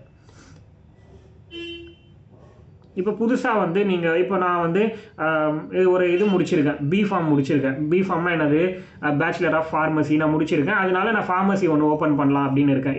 அதாவது ஜென் ஔஷதி கேந்திரா சென்ட்ரல் கவர்மெண்ட்டோட இந்த ஸ்கீமுக்கு கீழே நான் வந்து ஒரு ஸ்டால் ஓப்பன் பண்ணலான்ட்டு இருக்கேன் எங்கள் ஊரில் அப்படின்னு நீங்கள் நினைக்கிறீங்கன்னா, இப்போது உங்களுக்கு ஹெல்ப்ஃபுல்லாக இருக்கிறதுக்காக, எக்ஸாம்பிளுக்கு இந்த கவர்மெண்ட் வந்து எப்படிலாம் இதை வந்து கொடுக்குறாங்க, ஒரு எந்தெந்த மாத்திரை என்னென்ன பர்பஸ்க்கு, ப்ளஸ் வந்து எத்தனை லட்சம் நம்ம இன்வெஸ்ட் பண்ணோம், இதில் எவ்வளோ ப்ராஃபிட் எடுக்கலாம், இந்த மாதிரி ஒவ்வொரு விஷயத்தை பற்றியும் டீட்டெயிலாக நம்ம தெரிஞ்சுக்கணும்னா ஜென் ஔஷதி சுகம் அப்படின்னு ஒரு ஆப் இருக்குது. ஜென் ஔஷதி சுகம் புதுசாக ஸ்டார்ட் பண்ணுறவங்களுக்காகவே ஜென் ஔஷதி சுகம் அப்படின்னு சொல்லிட்டு ஒரு ஆப் லான்ச் பண்ணியிருக்காங்க. புரியுதா? புதுசாக ஸ்டார்ட் பண்ணியிருக்கிறவங்களுக்காகவே, அதாவது புதுசாக இப்போ நான் ஒரு மெடிக்கல் ஸ்டார்ட் பண்ண போகிறேன் இந்த ஸ்கீமுக்கு கீழே அப்படின்னா, நமக்கு வந்து ஜென் ஔஷதி சுகம் ஆப்னு ஒன்று கொடுத்துருக்காங்க. அதை இன்ஸ்டால் பண்ணி அதில் நமக்கு வேணுங்கிற டவுட் எல்லாத்தையும் கிளாரிட்டியாக எடுத்துக்கலாம் அப்படின்னு சொல்கிறாங்க. அதுக்கடுத்து PMJJBY. இப்போ இந்த மாதிரி ஸ்கீம் தமிழ்நாட்டிலையும் வந்துருச்சு. அதாவது தமிழ்நாடு முதல்வர் மலிவு விலை மருந்தக திட்டம் அப்படின்னு சொல்லிட்டு நிறைய இடங்களில் முதல்வரின் மருந்தகம் அப்படின்னு கூட இருக்கும். அது நம்ம வந்து தமிழ்நாடு ஸ்கீமுக்கு கீழே பார்ப்போம். இப்போ நம்ம சென்ட்ரல் கவர்மெண்ட்டை பற்றி மட்டும் பார்க்கறதுனால இங்கே அதை பார்க்க வேண்டாம். PMJJBY அப்படின்னு ஒரு ஸ்கீம் இருக்குது. அடுத்தது PMJJBY. அது என்ன PMJJBY அப்படின்னா, प्रधान मंत्री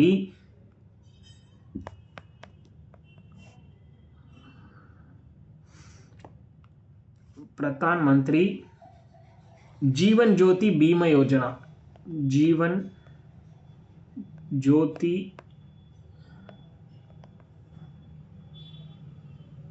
प्रधानमंत्री जीवन ज्योति बीमा योजना.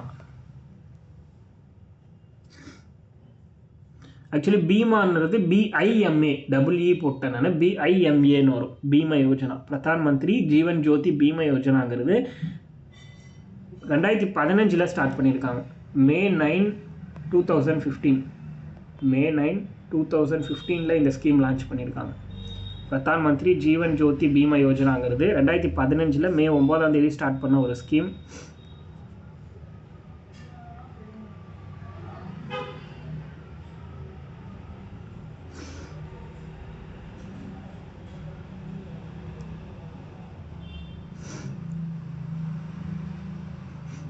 அது பார்த்தீங்கன்னா 18 வயசுலேருந்து 50 வயசு வரை இருக்கிறவங்களுக்காக இந்த ஸ்கீம். 18 வயது முதல் 50 வயது வரை இருக்கக்கூடிய ஏஜ் கேட்டகரிக்கு இந்த ஸ்கீம் வந்து லான்ச் பண்ணியிருக்காங்க. 18 முதல் 50 வயது வரை இருக்கக்கூடியவங்களுக்கு இந்த ஸ்கீம். எதுக்காக இந்த ஸ்கீம்னா, லைஃப் இன்சூரன்ஸ். இப்போ இன்கேஸ் வந்து நம்ம வந்து ஏதோ ஒரு விஷயத்தினால நம்ம வயசு வந்து 60 வயசாக இருக்கலாம், 20 வயசாக இருக்கலாம், 30 வயசாக இருக்கலாம், இவங்க சொல்லியிருக்கிற கேட்டகரிக்குள்ளே நம்ம இருக்கோம்னா நம்ம வந்து ஆனுவல் ப்ரீமியம் ஒன்று கட்டணும். புரியுதா? ஆனுவல் ப்ரீமியமாக வருடாந்திர காப்பீட்டு தொகையாக 436 ரூபா நம்ம கட்டணும். ஒரு வருஷத்துக்கு 436 ரூபா நம்ம கட்டிட்டோம் அப்படின்னா, in case any cause of death நமக்கு நடக்குதுன்னா 2 லட்ச ரூபா நம்ம ஃபேமிலிக்கு கொடுத்துருவாங்க. வெறும் 436 ரூபாயில் 2 லட்ச ரூபாயை நம்ம வந்து சேவிங்ஸ் பண்ணுறோம். புரியுதா? வருஷத்துக்கு 436 ரூபா தான் இந்த ஸ்கீமில் நம்ம கட்டுறோம். பட் அப்படி கட்டுறதுனால என்ன ஆகுதுன்னா, 2 லட்ச ரூபா வரைக்கும் நம்ம குடும்பத்துக்கு கொடுத்துருவாங்க. எக்ஸாக்டாக 2 லட்ச ரூபா கவரேஜ் கொடுத்துருவாங்க. To provide life insurance cover to the public. பொதுமக்களுக்கு என்னது லைஃப் இன்சூரன்ஸ் அப்படிங்கிறது பண்ணி கொடுக்குறாங்க. வருஷத்துக்கு 436 ரூபாயில் 2 லட்ச ரூபா கொடுப்பாங்க. இதெல்லாம் தெரிஞ்சுக்கணும். இதெல்லாம் நம்ம எல்லாருமே போட்டு வைக்கணும். கண்டிப்பாக மனுஷ வாழ்க்கைங்கிறது என்னது நிலை இல்லாதது அப்படின்னும் போது இது எல்லாத்தையும் நம்ம போட்டு வச்சாதான் நம்ம அப்பா அம்மாக்கும் இல்லை நம்ம ஃப்யூச்சருக்கு அது வந்து யூஸ்ஃபுல்லாக இருக்கும். அது 1 ரூபாயாக இருந்தாலும் யார் கொடுப்பா சொல்லுங்கள். அடுத்தது NPYன்னு ஒரு ஸ்கீம். NPY நிக்ஷய் போஷன் யோஜனா அப்படின்னு சொல்லுவாங்க.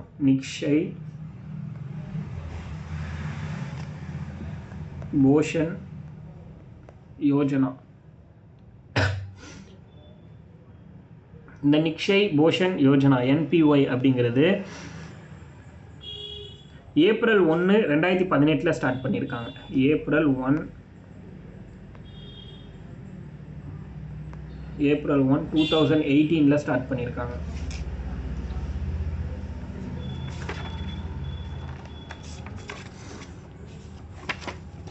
ஏப்ரல் 1, 2018 ஸ்டார்ட் பண்ணியிருக்காங்க இந்த ஸ்கீமை.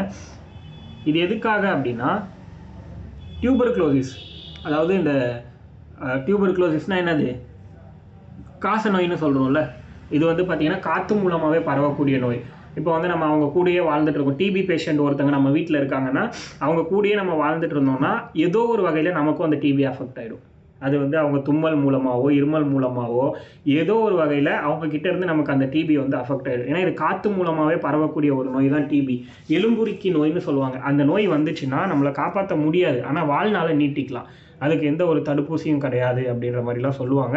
ஸோ இப்போது இது எதுக்காக இந்த ஸ்கீம் நிக்ஷய் போஷன் யோஜனானா அப்படின்னா, போஷன்கிற வார்த்தை ஊட்டச்சத்துன்னு அர்த்தம். புரியுதா? இப்போது இந்த நோய் வந்தவங்களுக்கு ஒழுங்காக ஊட்டச்சத்தோட உணவு சாப்பிடலை அப்படின்னா சீக்கிரமாக ஒல்லியாகி இறந்து போயிடுவாங்க. அதனால என்ன பண்ணுறாங்க, இவங்களுக்கு வந்து நியூட்ரிஷன் அதிகமாக எடுத்துக்கணுன்றதுக்காக மாதம் 1000 ரூபா காசு கொடுக்குறாங்க கவர்மெண்ட்லேருந்து. அதுக்காக இந்த ஸ்கீம் ஸ்டார்ட் பண்ணியிருக்காங்க. இந்த ஸ்கீமோட நோக்கமே அவங்களோட ஊட்டச்சத்து நியூட்ரிஷனை இன்க்ரீஸ் பண்ணுறதுக்காக மந்த்லி 1000 ருபீஸை கொடுக்கணும் அப்படிங்கிறது தான். ஃபினான்ஷியல் அசிஸ்டன்ஸ் அப்படின்றது தான் இந்த ஸ்கீமோட நோக்கம். To provide nutritional support to TB patient. புரியுதா? டிபி அதாவது காசநோய் பாதிக்கப்பட்டவர்களுக்கு ஊட்டச்சத்து வழங்கும் திட்டம். ஊட்டச்சத்து வழங்கும் திட்டம். அந்த ஊட்டச்சத்து எப்படி கொடுக்குறாங்க? ஃபினான்ஷியல் அசிஸ்டன்ஸாக கொடுக்குறாங்க. மாதாந்திர ஊக்கத்தொகையாக 1000 ரூபாய் வழங்கப்படுகிறது. மாதாந்திர ஊக்கத்தொகையாக 1000 ரூபாய் வழங்கப்படுகிறது. புரியுதா? மாதாந்திர ஊக்கத்தொகையாக 1000 வழங்கப்படுது. அதாவது இதுக்கு முன்னாடி இது வந்து 500 ரூபா தான் கொடுத்துட்டு இருந்தாங்க. இந்த மாதம் நவம்பர் 2025 இருந்து தான் இதை வந்து என்ன பண்ணியிருக்காங்க அப்படின்னா இன்க்ரீஸ் பண்ணியிருக்காங்க. நவம்பர் 2025 இருந்து நவம்பர் 2025 முதல் 500 ரூபாயிலிருந்து 1000 ரூபாயை இன்க்ரீஸ் பண்ணியிருக்காங்க. அதையும் நோட் பண்ணிக்கோங்க. எப்போன்னு கேட்பாங்க. இல்லை அப்படின்னா எவ்வளோ கொடுக்குறாங்க ப்ரெசென்ட்டான்னு கேட்பாங்க. ப்ரெசென்ட்டாக 1000 ரூபா கொடுக்குறாங்க. இந்த மாதிரி விஷயத்தை தான் நம்ம டிஎன்பிஎஸ்சியில் கரெக்டாக பிடிச்சி கேட்பாங்க.